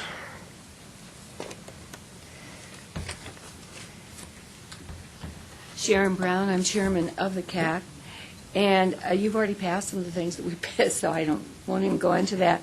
The one thing I did want to bring up, though, and I'm so glad Monument is here, maybe they can, further. NEPCO is asking for membership in the CAC, and we're looking at this, and I want to just read you what NEPCO is. Being from the southern in the Fountain region, I was unaware of it. NEPCO represents the Northern El Paso County Coalition of Community Associations. It is a coalition of 42 homeowners, HOAs, and residential areas not officially formed, representing more than 20,000 voting residents and 30,000 citizens. Wow. Okay. The incorporation in 2000 in the state of Colorado as a 501c4 organization. Our membership speaks with one voice on transportation and land use to El Paso County, Monument, Palmer Lake, and CDOT. And we are looking at this. There are several different kind of proposals. Jim Moore, who I know has spoken to this organization a number of times, has come up with a couple of proposals, and that's pretty much, you know, what I just wanted to present to you, that it will be coming to you at the next meeting. Representative from Monument, is there anything? Thank you. Right. Your representative was very good, by the way.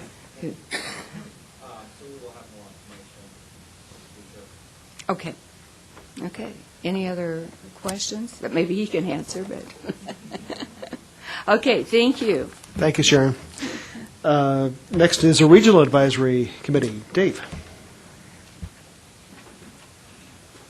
Good morning, Dave Betzler, Chair of the Regional Advisory Council, and live up in the northern El Paso County area and pretty familiar with NEPCO as well. I think you have the minutes before you. The only thing I would say, we just noted that there's one item that's not really addressed within the minutes, so the highlight would be that one of the members have discussed the need for more engagement in the actual senior issues and activities and review of documents that impact on seniors. So we established a temporary subcommittee which has a January through June 6-month tenure, and that subcommittee has, that needs to be in the minutes is what I'm saying. So that subcommittee has met once. We've already provided review of the draft 4-year plan. We're looking at the strategic action plan to see how they fit together and make sure that we're doing the right things for seniors in the area. And it's an important piece, I think. In my own view, I think that the temporary subcommittee is great to help us get through the 4-year plan, make sure that we're doing the right things. But I think going forward, that probably needs to become a permanent subcommittee. We have 2 established subcommittees right now, Technical Review Subcommittee, which focuses on review and assistance in coming up with the allocation of Older American Act dollars. That's the Technical Review Subcommittee. The other one is a membership subcommittee.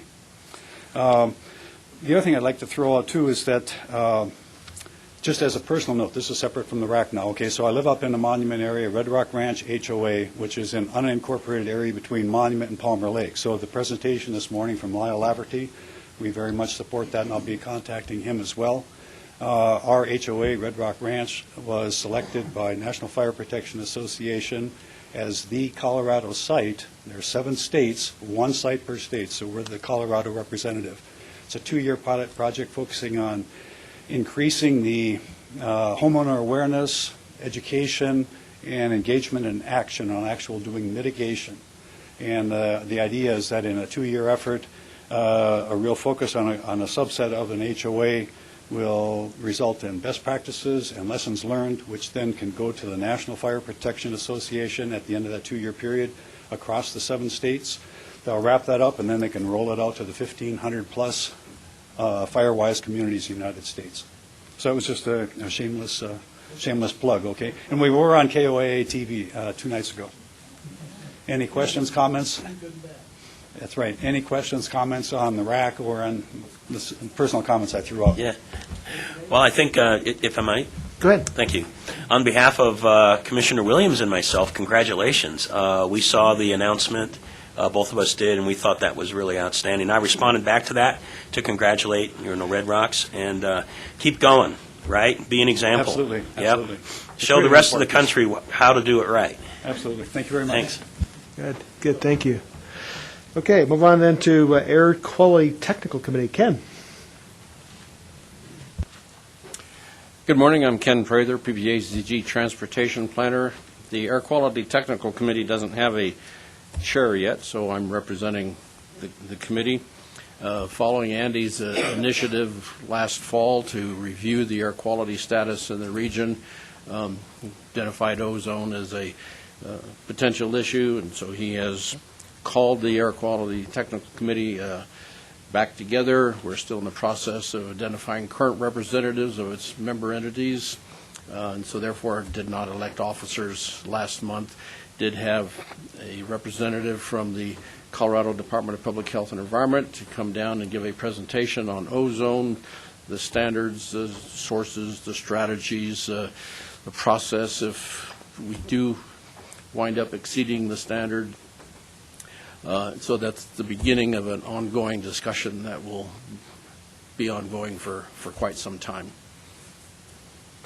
And just there are a lot of interest, right? A lot of people in attendance in the audience as well, tracking what the committee is up to and encouraged that they're back together and focusing on ozone in particular. So our charge to the committee this year is going to be to put together a work plan to identify what do we need to do to raise public awareness about the need to reduce emissions in a variety of different ways and continue to engage with the state. And we've been reaching out to other metropolitan planning organizations to find out how they're organized around air quality planning issues as well. So a lot of work and some tall tasks for the Air Quality Committee, but we'll keep you apprised.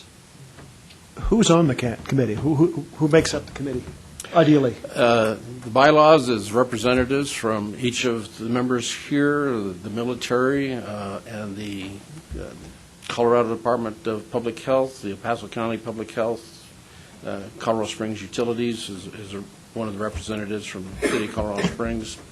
There was some suggestions that we need a broader makeup. This is the committee structure that has existed over the last 20 years, and our last major air quality issue was carbon monoxide and becoming maintenance or an attainment area for that. And next year, we will achieve that goal and be eligible to be declared redesignated attainment for carbon monoxide. But now ozone has creeped up, and it's a problem that will be much, much more complex, and it may be worthy to consider having other outside expertise, knowledge on the committee. So. Andy, could you address the staff addition you're considering for in air and water quality? Maybe we're going to talk about this in a bit. Sure. We currently have an opening recruiting for an environmental planner position, and that's going to be somebody who focuses on air and water quality issues. We had an environmental planning manager who retired, I guess, about a year and a half ago, and that position was unfilled last year, but with board approval, we had it reinserted in the budget for this year. So a critical personnel position to support both the air quality and the water quality committees, especially once Ken retires in another month or two. So the position's open. We're recruiting through next week, I think. It's Friday the 22nd is when it closes. So if you know anybody, please send them our way. Turner? Go ahead. Mr. Chairman, quick question for you. Did the ozone actually increase, or did they raise the bar? Both. Primarily, they have lowered the standard. It used to be 85, now it's down to 70 parts per billion.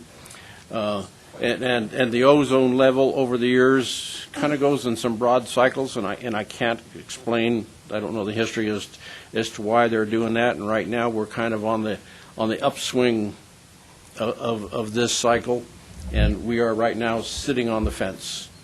We had a good discussion yesterday at the City of Manitou Springs last night at your council meeting. That was really good. Great questions. And the way I described it there, we had a copy of the charts that we handed out. It tends to follow economic cycles. Our emissions tend to go up. They kind of came down in the 2009, 2010, 2011 timeframe, but now they're back up. So there may be some relationship there as well.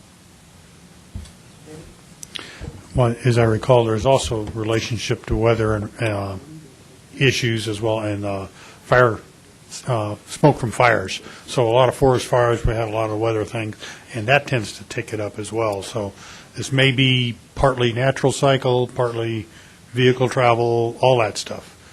So pending analysis, I think would be the best way to put it. Anything else, Ken? No, that's all. Thank you so much, and look forward to seeing the work of that committee. Yeah, good. Water Quality Committee. I don't see anybody from the committee here, so I'll just refer to the minutes. Well, I will say that it didn't make it into the report, but the committee is very actively working with our contractor, Brown and Caldwell, on the development or update for our water quality management plan. It's called the 208 plan, and that'll be coming to you in the next couple of months. Very good. Many questions for Ken on water. All right, thanks so much. Our next presentation is on CDOT. Karen, you want to start this off, and then I think we have perhaps a presentation. Is that right? Yeah, I'd ask my team to come up who's going to present on the gap. We recently had public meetings about the kickoff for our Stage 2 of the gap construction.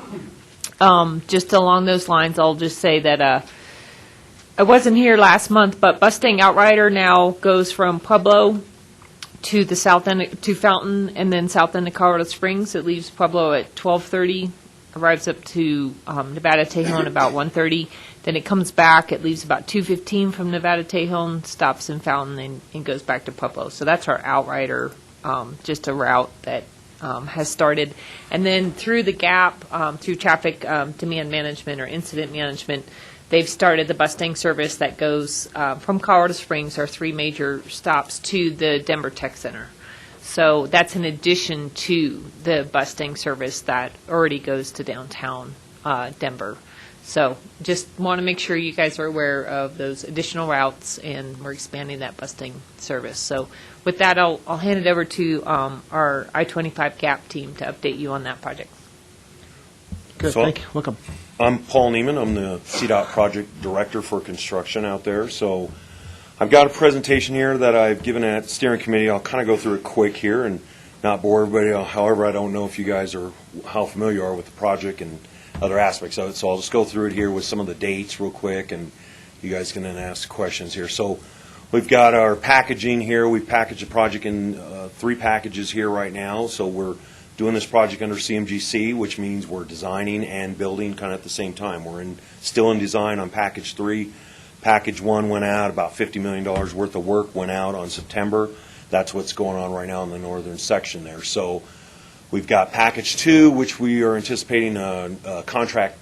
Really, it was Friday, we thought, but maybe today, this week, we're expecting to get that going. So you see we've already started to set some of the barrier out there in that package, what we're calling that package 2 area, which is the southern part there from Monument to Greenland, basically. And then package 3, we're looking at July for construction to begin on, which is the middle part of that, the large spur, Upper Lake Gulch, that whole area in there with the bridges, a couple wildlife crossings in there. I believe altogether, we have 8 or 9 bridge structures that we're replacing in the whole corridor. None of them were in the first package. We've got 3 or 4 in the second package. We've got 3 or 4 in the next package here, in package 3. So I did have a little comment there I just put on there on budget, because that was a big thing. We did get the infra grant signed and approved. We've got the IGAs completed here, and John Hall here is one really been masterminding the budgets, putting the budget together for us, making sure the project keeps going. So I just put these couple notes in here that we do have this funding in place, and we're looking at some funding from Douglas County here that is coming to the table, right? That's some additional money, I believe? Yeah, the last two IGAs are the El Paso County IGA and the Douglas County IGA. That'll finish off the funding, so we'll be working with both of the 2 counties on that. So. And so, yeah. So I just had that note in there real quick, John. Did I lose it here? There it went. So, and so I kind of talk about this here, just how we have it packaged out right now. We're working in the north section. I think I have a better slide that shows the dates here with completion, because it really goes, let me go on here. So here's really the big nuts and bolts of where we're at right now. So we're in package 3. We've got package 2 ready to go. It's any day now we're going to start the real construction of that and get the contract going with the contractor. So package 3 now, we have, through the design of this, we've discovered some more of the pavement. So this kind of answers a little bit of what we've heard about the snag, we're behind or anything like that. Trying to get into some of that here with you guys is that really what we've discovered out there now through the design, which we didn't know a year ago, is now we know more about the pavement out there, and the pavement condition is much worse than we expected. The project was built on utilizing a bunch of the pavement that was out there already. So through more exploration we've done and more design and tweaking the design down, and with the aid of our contractor, because that is the beauty of CMGC, we have the contractor on board helping us, giving us the best way to build this for the best money that we can deal with, that we have. And so we're really finding these issues here that are complicating some of the, not necessarily the design, it's just adding money or adding work we have to do. So this, one bullet here I have is the 85,000 tons of HMA that's now been added because of the areas we have seen that just are not going to handle. We were going to utilize some of the shoulders while we add on to both sides of it, but that's not going to be possible without rehabbing some of that pavement there. So that in itself is really driving all the schedule. The pavement on this project is driving everything. So let me go to this slide real quick. I'll come right back. But this is some of the numbers we're dealing with. This is 800,000 tons of asphalt. It's our critical path. We can only pave the top lift of this between April and October because of that material. That's the only time we can get that. So our schedule has to revolve around that, getting the lower lifts in, getting things done, and then getting the final lift during that season that we can. So because of that additional asphalt, that's throwing us into another season, that possible 2022 season of paving. So it doesn't mean we won't have the whole, we won't have it widened. We'll have the lower lifts in. We'll have it looking like it's going to look. We'll have it striped out. We're just not going to have some of that final lift is where we think we're at right now. So, and you can see some other the other numbers here. I just throw this up because right now we've done 2,000 tons of paving. That's it. We've got 800,000 tons to go. We've probably got about 70% of the conduit in. The fiber, we're putting in a bunch of new fiber and we're gearing up ready. You guys were talking earlier about the technology and the Road X program that's here. So we're implementing some of those devices on there. We'll have some of those roadside units that are going to be installed on the corridor later, so we can, play with the new technology and figure out some things there. So that's part of this project also. So that conduit's pretty important. We've got wildlife fencing. None of that's in. We've got about, I think, 1,300 feet of walls, which is the center barrier wall, and we've got a lot of walls holding back embankment and stuff. So we got just few numbers. We're not really behind in anything we're doing now. The weather, of course, hampering us, but that is scheduled in. We don't have that many working days in the winter, so we know that. So, and we've lost a few days here and there, but for the most part, we're exactly where we thought we'd be. We needed some pavement down. We needed to do some walls to experiment with the walls that Kramer needed to, because the walls are new. They've never built those type of walls before. They're 50% more concrete, 100% more steel in this barrier. It's a California-style barrier that we need to do now. So this is important to get some of this down this year, which we did. So we've got, I think we've got the drainage pipe there. That's kind of critical path too. That continues even with the weather. We're placing in new inlets, and then they have the drainage system that goes off of that all coming out of me. And so we're continuing to work on that. I can't remember if we had about, I think it's like 1,200 feet of that pipe in, or 12,000 feet of that pipe in. We're doing pretty good on the pipe there too. And then the bridges, of course, we haven't started yet. That'll be package 2. We'll start the bridges. So we're not doing too bad with the amount of things we have there. We're moving along. So coming back here to the schedule of some things here. So package 3 here now is scheduled for this June.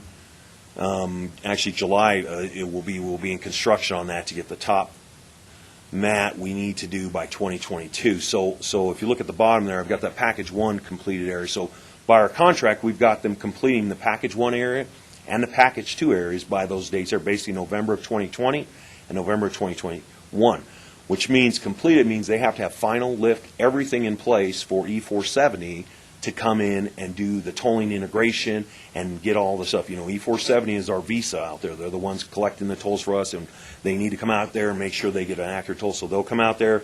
They need like a 6-month integration process to actually put their equipment in, test it, make sure they have to have vehicles running, make sure it's accurate, make sure they don't have false reads, all that stuff. So those 2 areas, package 1 and 2, will be done by those dates. Package 3 is the one where we may not have the final lift in the entire area. So what you're going to see on both ends is you'll have that final pavement, final striping, everything's done. We have to have final striping for 470 to come in.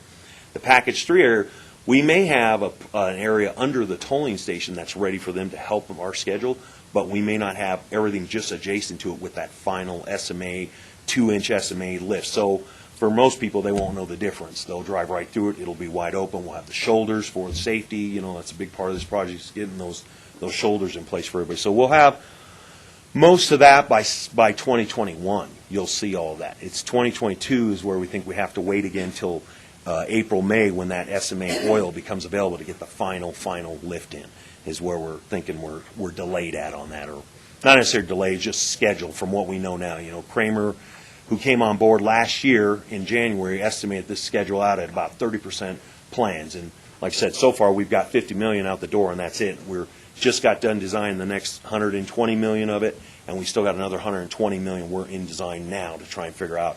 So understanding all those, typical design issues as we, the scope develops as we continue on designing. So I think I had, this is just some of the things we're doing, these walls, drainage systems, center barriers, subgrades, fiber, erosion control stuff, and these just continue. Everybody's pushed to the outside right now as we work in the middle on that northern section. In about June, I believe, June, July, we're going to flip that, so everybody will now be on the new pavement, some of the new lifts there in the middle, and we'll start working on the outsides. The second package, it's a little different. It's not quite the same thing. We're not going to push everybody to the outside. As you can see, we've got some barrier lined up, so it'll change a little bit. They'll kind of be on the inside and outside, but then when they get to Greenland, they've got some big switches to do because of the bridge there at the bottom. They're going to have to do some big curves and to get around the bridge phasing that we're doing there. So, and basically, it's all the same stuff. It's not technically challenging job other than the quantities are just a lot of it. That's for 18 miles that we have out there. So, and just trying to get the bridges. We've got 8 bridges, to build here. So, all those bridges are going to be kind of simultaneously going because they have to get them done in 2.5, 3 years. Basically, we've got to start. Bridges usually take about 18 months, normal schedule, maybe a year we can get them done, so we've got to build them simultaneously. So we're going to have a lot of those kind of flyouts when we start getting all the bridges under construction, especially where the wildlife crossings are at too. Those are brand new. We've got to open that up to get in there and phase it appropriately to keep traffic moving. So some other things here. This is just, like I was saying now, what we're expecting. Some asking about some ramp closures and stuff. All of this, you guys probably familiar, we're not doing any detours outside of the I-25 template. Everything will be up and over ramps. If we do anything, Spruce Mountain, Upper Lake Gulch will be all in that area. We have those kind of connectivities there to take out the bridges in there. So there's no closures or detours that we're pushing anybody to 105 or 83. As a lot of people thought early on, we're not doing any of that. Everything's pretty much maintained right there on I-25. We're only doing lane closures. Here's some of the impacts here. We're doing these lane closures at night only. We're maintaining 2 lanes at all times during the day between these hours. We've got, we've got barrier line and everything. We've got narrow shoulders, narrow lanes. We've narrowed the lanes down to 11-foot lanes where the barrier's sitting. And then we have, at worst, we have 2-foot offset to those barriers. At best, we get 8-foot in some of our pull-out areas and some of the emergency. We've got an 8-foot shoulder area there. So we've kind of worked through that a little bit with the first responders, and I'll talk about that here in a second. We talked with those guys quite a bit to figure out what we can do here. So, and we've got the reduced speed limit. So, this is another thing. You're going to see the speed limit reduced already in this second package on the southern end. It's already reduced on the northern end. The middle section now will have still 75 miles an hour until we set barrier there. So we won't reduce the whole thing 65 because we know we'll not get compliance for 6-7 miles. Nobody's going to do 65 where there's no construction going on or anything. So, but eventually, by the end of summer here, or this summer, everything will be barrier lined and everything will be down to 65 miles an hour in the work zone for 18 miles there. We got the truck traffic going in and out. We've got flagging operations on the frontage road up north there, and we've got some reduced speed limits up there when we're working across that frontage road. We've got drainage pipes that go across the frontage roads. But the frontage roads are open all the time. We're not closing those down. And there might be some small detours, but the detour is really back to the freeway and come around. So this is some of the things we're doing. And Karen already talked a little bit about the My Way, the TDM stuff we've done with the bus staying and added stuff. But we also have some of these shoulders that we are trying to maintain as best we can, where we can with the template we have and staying within our right-of-way to try and give as much shoulder as we can for people to have breakdowns or emergencies like that. So we've got safety patrol. So we've got a tow truck now that's out there now. We're adding the second one. Just some lessons learned from the first one that guy's been pretty invaluable for the project. So we're adding a second one now to be out there to actually cruise the whole area and make sure we can move. I mean, we are working close with all the responders at Douglas County, CSP, those guys we meet with every 2 weeks to talk and debrief on what's going on. They understand where the breaks are at in our median, our barriers, so they can get across from one side to the other. They understand the limitations. They understand we have the courtesy patrol available if they need to move them off the road, because their whole thing is quick clearance off the interstate to make sure we can get the road back open. So we've really beefed up our PR campaign about trying to tell people don't stop on the road. Don't, whatever you got to do, get off the road and stay off the road. We have a lot of people just stopped on the road, no incident at all, just stopped. So that's part of our traffic control plan is that PR campaign that we run also. Besides some of the smart work zone technology, which is the truck entering and exiting systems, when we have trucks coming out of the barrier, we have an alert come up for them. We have some time indication stuff that's going on. We're adding in additional, let people know time through the project that hopefully will keep them off the frontage roads up there north, but let them know a better time of what's going on there. We also will have some variable speed limit signs, so we'll be able to, when we see cues, we're going to actually lower the speed limits at certain times. So we'll have that ability. That's coming in the next package to add that in, so we know there's that's a huge issue right there, speed differentials. When somebody stops, people are still flying 75, 85 miles an hour, so that'll be in the 85 or 90, yeah. So, I know I came back from the Broadmoor last week, and I was doing about 90 going down Monument Hill in a minivan. So I know, and that was just to stay out of the way for people. So I know it's fast there. That Monument Hill, we're worried about Monument Hill because, as you know, we're not there now, and there's a lot of problems on Monument Hill, a lot of problems. Now we're going to be there with curves and barriers, so we are really gearing up on the project, trying to figure out some other strategies to deal with the traffic and the traffic control and getting incident people in there if we need to. So we've added CSP. That's another thing we've done. The project's picked up additional CSP enforcers. So we typically always use cops out there for us for our lane closures and stuff. But now we've added extra CSP just for enforcement. Those cops usually don't enforce. They usually sit in our lane closures, help slow people down, and give us some compliance, for our work zone area. So we've added CSP twice a week now just to cruise up and down, just to do extra enforcement and kind of alternate different days and stuff. So we're paying for that in the project because we need that just to keep people kind of in check there. So then the last bullet I have here is about this incident tracking, lessons learned. So this is some of the data we're collecting and trying to put back out as our lessons learned as we go through. So we kind of put it in this nice little picture for us. It's really internal use only, but kind of is telling us by time of day where there's accidents at, and then we go out and try and figure out what's going on there. And like right now we see there's a trend on Tuesdays northbound at 174. It's kind of crazy day out there. Everybody crashes at 174 on Tuesday for some reason. We don't know why, and we're looking to see if it's barrier, if there's potholes. I mean, this is the kind of stuff we're tracking and looking at all the time, so we're going to continue to do that. As the Smart Work Zone comes on, it'll be able to capture more data and let us keep watching some of it. So the pie chart on the end there is kind of the important thing there. The pie chart is what our cursor control has actually responded to. So we have about 300 incidents that he has responded to. Of that, 100 of them have been accidents. So about 200 of them is just people stopped on the road, people getting their cell phone out of their bag in the back, people grabbing a diaper, people, just for no reason, and they're not all the way out of the lane. So this is a big trend we're seeing that we're trying to PR against, to tell people move over the law, get off the highway if you need to stop. If there's an accident and you can move it, get off the highway, and that means move to the exit, not just right there. Get off the highway completely is what CSP, Douglas County, Fire, all of them have been telling us, that it's okay to move those people and get them out of there, because the secondary incidents that can happen because of somebody there are far worse and can be far worse. So that's a big part of things we're doing out there. There's some numbers there for us to contact us. Our hotline, we've got text alerts going out. We've got Facebook, and like I said, we continue that. That's a CDOT. This is a Tier 1 spec for PR, so we have a ton of PR things going out all the time consistently. So it's a high-profile project for sure. So that's about all I got. Now, questions? You guys got? Paul, are you connecting to community Facebook pages, websites? How are you connected to this group? The PR, there's a whole team of PR people Bachman? that they're on everything. They're connected to everything. They're involved with El Paso County. They're involved with Douglas County. They're all over the place. So I'm sure they're... If you're not, you need to catch Paul before he leaves the room. Terry over here, and then... What's happening at Tomah Road North on the access roads?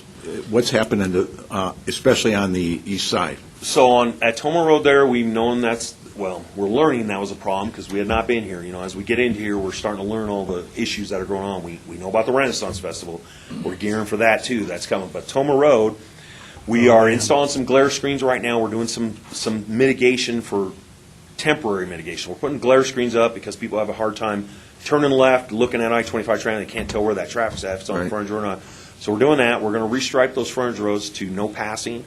We're going to lower the speed limits for the next 3 years now. All this is temporary while we're in construction because we've got to do some work. We're up and down those frontage roads quite a bit. So we're trying to move the bikes over to the east side frontage road and keep them off the west side frontage road. We heard that at a couple public meetings that we were in, that people wanted the bikes out of the way because they feel it's dangerous. And we agree there's a pretty good detour on the other side there. So those, and then we're pretty much that's it. We've got some VMS signs going up, and then there's Douglas County's doing a signal.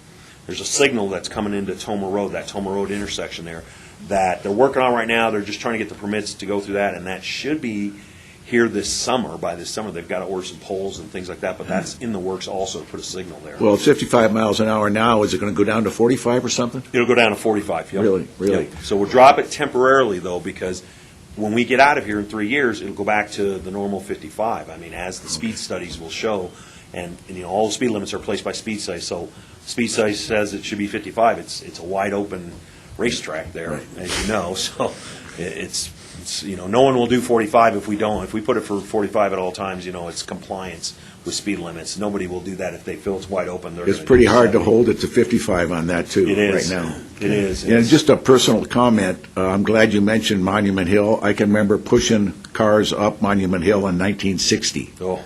So that's been a problem ever since then. Yeah. We've coordinated with Region 2, because that is the dividing line for CDOT regions, is the El Paso, the county line there. And so we're coordinating a ton with CDOT Region 2 to help us make sure, and not help us, they already do this now, but we've made sure that we have that double coverage still on Monument Hill for the snowplow operations. And, they're fully aware of where they have to throw snow and stuff. We're doing a ton of coordination there. Like I said, we're gearing up because we know Monument Hill's not going to be fun for a few years. Andy and then Turner. Really dumb question. You have SMA and HMA, and I'm assuming that's some sort of aggregate, but what does that mean?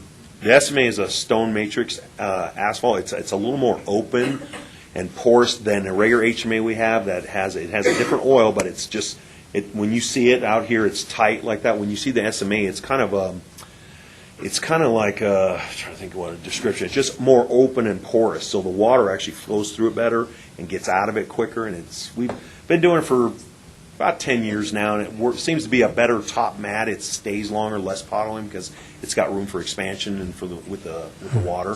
What does the acronyms stand for? Stone matrix. Stone matrix and asphalt. And HMA is? HMA is hot bituminous pavement. We go back and forth with it. It's hot. HMA, hot mix asphalt, but we use hot mix asphalt. What do we use now? Okay. We use HBP, hot bituminous pavement. The materials guys like to play games with those acronyms with us. They keep going back and forth. It's HMA is what it was, but it's HBP really, I think, right? Is it the other way now? Now we went to HBP. Okay. So. I was just curious because you're using the acronym quite a few times. It's all asphalt. It made your friends the next party. Some kind of. It's all black asphalt. And my last comment, though, you said you had to have E470 come out to survey that, and my comment would be, no, you don't. Yeah, well, and we're not sure how, they need 6 months to come out there, and integrate stuff. So cars will be running through that express lane because they have to, with no tolls going on for a while until they get that tweaked and dialed in. When that happens, I think we're thinking the end of 2021 is a possibility still. They could start collecting tolls. We have to have final striping. They will not come out and do anything until we have final striping down for them to cut loops and place their cameras to make sure they calibrate those instruments in. So just, it's coming, I understand. Turner? Thank you, Mr. Chairman. Any questions? How much was the final IGA from El Paso County, Part 1 and Part 2? Why was that necessary? Mr. John Hall. Well, to say the IGA with El Paso County is for $15 million. It's in the works. It's part of the $350 million that everybody got together and I would say this project realistic. if you look at it originally, this project had some numbers like $600 million to do this, and we've only got 350. We got it to we didn't get it to. That's all we could get is 350. So we got to 350, and through Kramer and us, CMGC working together, we just about got it into that 350 for what you're going to get, and we are still cutting things. We thought we had a couple more bridges we could get into, and we've cut a few of those bridges, which is El Paso, the County Line Bridge, and Skyview Toma are not in the project now. As the UP, there's a railroad bridge right there at Upper Lake Gulch there, right after Upper Lake Gulch. We thought we were going to get that too, and Kramer was optimistic about it too when they came on a year ago. But as we go into design and the scope gets realized, we're starting to realize that, on the road, there's just more money than we thought. And we're still in, and I had that slide, we haven't changed the budget. We're still at 350. We're keeping to that 350 is where we're at to get all this work done in there, but it's Okay, I'm confused. So you're still at 350, but you've got 365 in the pot? No. The total funding, $350 million, was 200, that was agreed to about 2 years ago, is $250 million of state SB 267, although some SB 1 has been used. So either 1 or 267, $250 million. $65 million infra grant. Then we have $10 million from Douglas County, $10 million from PPRTA, and $15 million from El Paso County. So that adds up to $350 million. That was the kind of the funding that all came together about 2 years ago, really now, or a year and a half anyways, when that was agreed and put together into that infra grant application, where that was kind of a final bit of funding to add up to 350. So the El Paso IGA just came in just now, is that what you're saying? No, what I'm saying is it's in the works. Oh, it just, okay. One thing at a time. First priority was to get infra wrapped up with El Paso County. I thought that was new money coming into No. It's just the last two bits of paperwork. Douglas County and El Paso County are the $25 million. That's the last paperwork we're getting to. That's all. Thank you, sir. Other questions, comments? Karen, you want to wrap up or next topic or? I don't have anything else unless anyone has any particular questions for CDOT on any projects. Nope. Okay. Well, thank you, Paul and John. Thanks for bringing your team in. All right. Okay. Next item is statewide transportation advisory committee update stack. I'll start off, and Andy and John, if you have some items. Yep, go for it. The focus, we had a lot of items to discussion. It is an advisory board, and we always strive to answer questions that CDOT staff has. Two items I thought were important. One we've already talked about today, and that's the infra grant discussion and prioritization of projects statewide. One of the things that people are on the table to discuss was how we can help the state of Colorado do better by kind of piling on and supporting each other's applications. Last year, Pikes Peak Region and the North Front Range each got an infra grant. We can do better at that statewide, so that this discussion really, I thought this last meeting focused on how we can support each other's on a federal level of getting more money in through infra process. We did have discussions like, for example, Bustang fare increase. It was more kind of a sensing session of how tolerant is the state of Colorado in riders for raising rates on Bustang. Really, no action items, but just general feedback into things that the CDOT staff was talking about. A number of other people in the room that day. Andy, any other takeaways from that last stack meeting? Dick and Andy and others? Yeah, a good discussion about the statewide aviation plan, and we're going to connect with Greg Phillips from our local airport, and may have a presentation from the aviation consultants that are working on that statewide plan, and come to brief our board on that as well. So we'll reach out to them and see if we can get them here this spring. That was the only other additional item. Comments? No? Stan? Yes, thank you, Mr. Chair.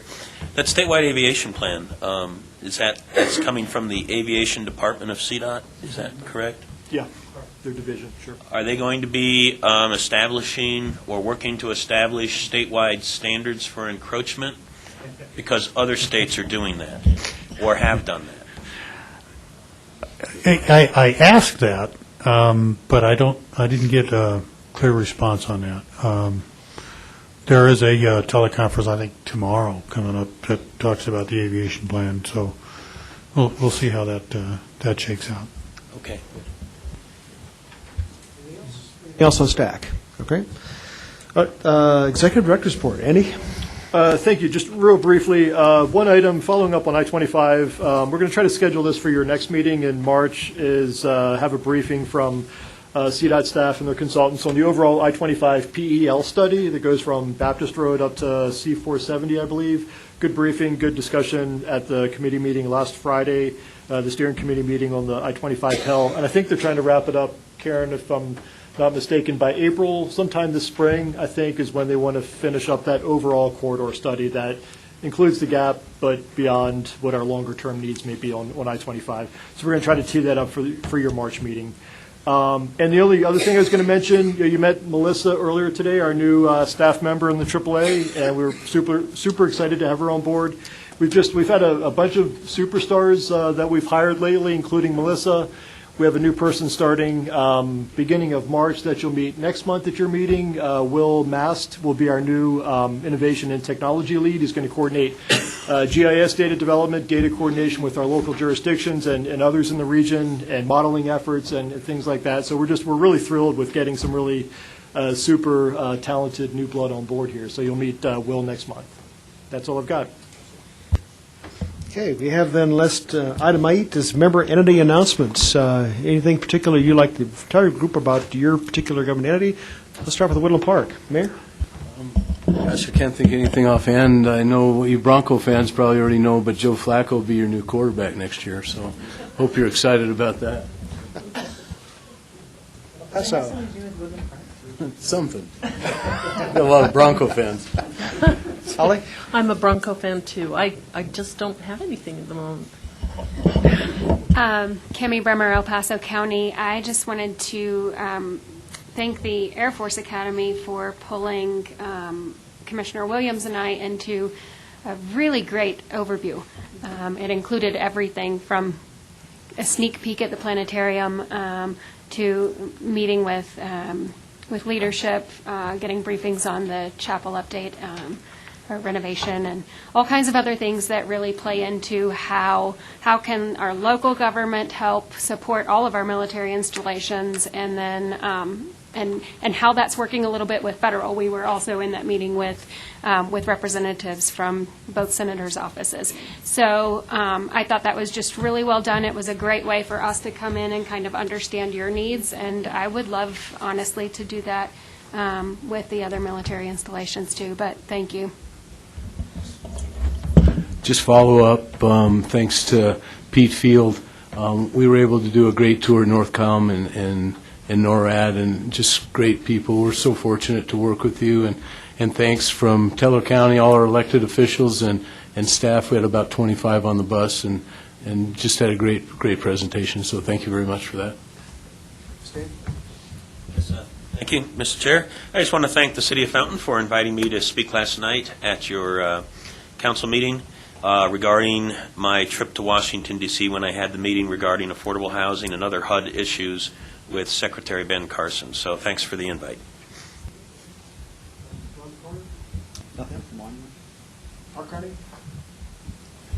Yeah, a couple of things. We just completed a water quality study. It was done by CUSP. And one of the things to note, this is on the Middle Fork of the South Platte, which of course feeds the city of Denver, not Colorado Springs. But one thing to note is that the brown trout in that area have the lowest level of mercury of any brown trout that have been tested in the state of Colorado. So we encourage you to come up and go fishing so you can have some really good food. The other thing I do want to introduce everybody to our newly minted Commissioner Ray Douglas over here, who we'll be tag teaming you, I think, a little bit, or we'll both be here just to make our comments. Thank you. No, he didn't. It's really disappointing. He did go to CSU, so at least we have that.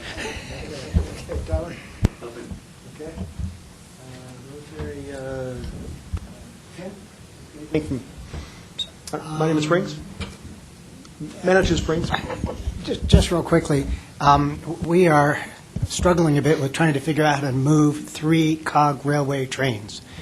They weigh about, I don't know, maybe 80,000 pounds. They're 60 feet long. Anybody has any suggestions? We have to pick them up and move them by the 22nd of February. We're looking at getting 3 trains. Possibly one train might go downtown in Colorado Springs in conjunction with the stadium project.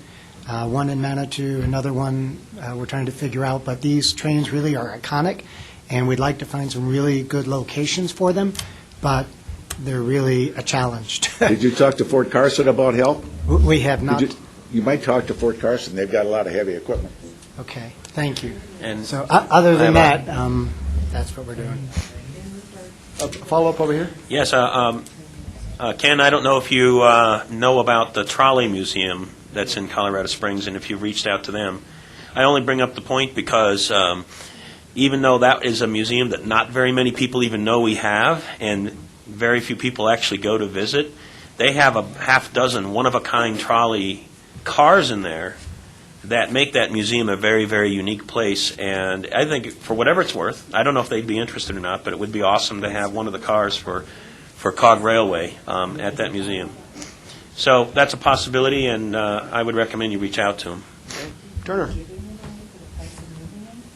Yes, for those of you that know our mayor from Rama, Dennis Carpenter, he suffered a fall about 3 weeks ago and broke his hip. He's on the mend and doing well, but I'll be filling in at his PPRTA meeting this afternoon and so forth, but he is doing well. So just wanted to let everybody know that because I know many of you know him, appreciate him. Okay. Andy. Just wanted to add a comment on the planetarium. That was a tremendous experience here on the during the lunar eclipse, and it was quite a packed crowd. And I really do appreciate the reserved parking. That was very helpful. Sharon? Nothing? Yolanda? Yes, I wanted to share that there's a new newspaper in Southeast. It's called the Southeast Express, and it serves most of my district, which is really important. If we were a city, we'd be the 15th largest city in Colorado, and we're the most diverse district, not only in Colorado Springs, but in the whole state. And it's going to serve to bring that connectivity with each other and to the rest of Colorado Springs. So we will be talking about what's going on with infrastructure and construction and transportation and transit, among a lot of other topics. So I urge you, right now they dropped the first edition, 30,000 to our homes. It's every 2 months, but it's going to go to once a month and then hopefully weekly. So if you have an opportunity, I should have done a show and tell and brought one, to check it out, I'd encourage you to do so. Jill. Okay. Want to invite you for Teller County, invite you all up to Cripple Creek. The chainsaws are out. Chainsaws and 600-pound blocks of ice. The theme this year is superheroes in ice. Bring the kids. They're back carving again today through Friday. That event is open on the Main Street, downtown Bennett Avenue in Cripple Creek through Sunday. Live music, 11 to 6 p.m. So please come up. It's a great time. Seeing nothing else. Anybody else for the day? All right. It's 11:07. We're adjourned. Thank you very much.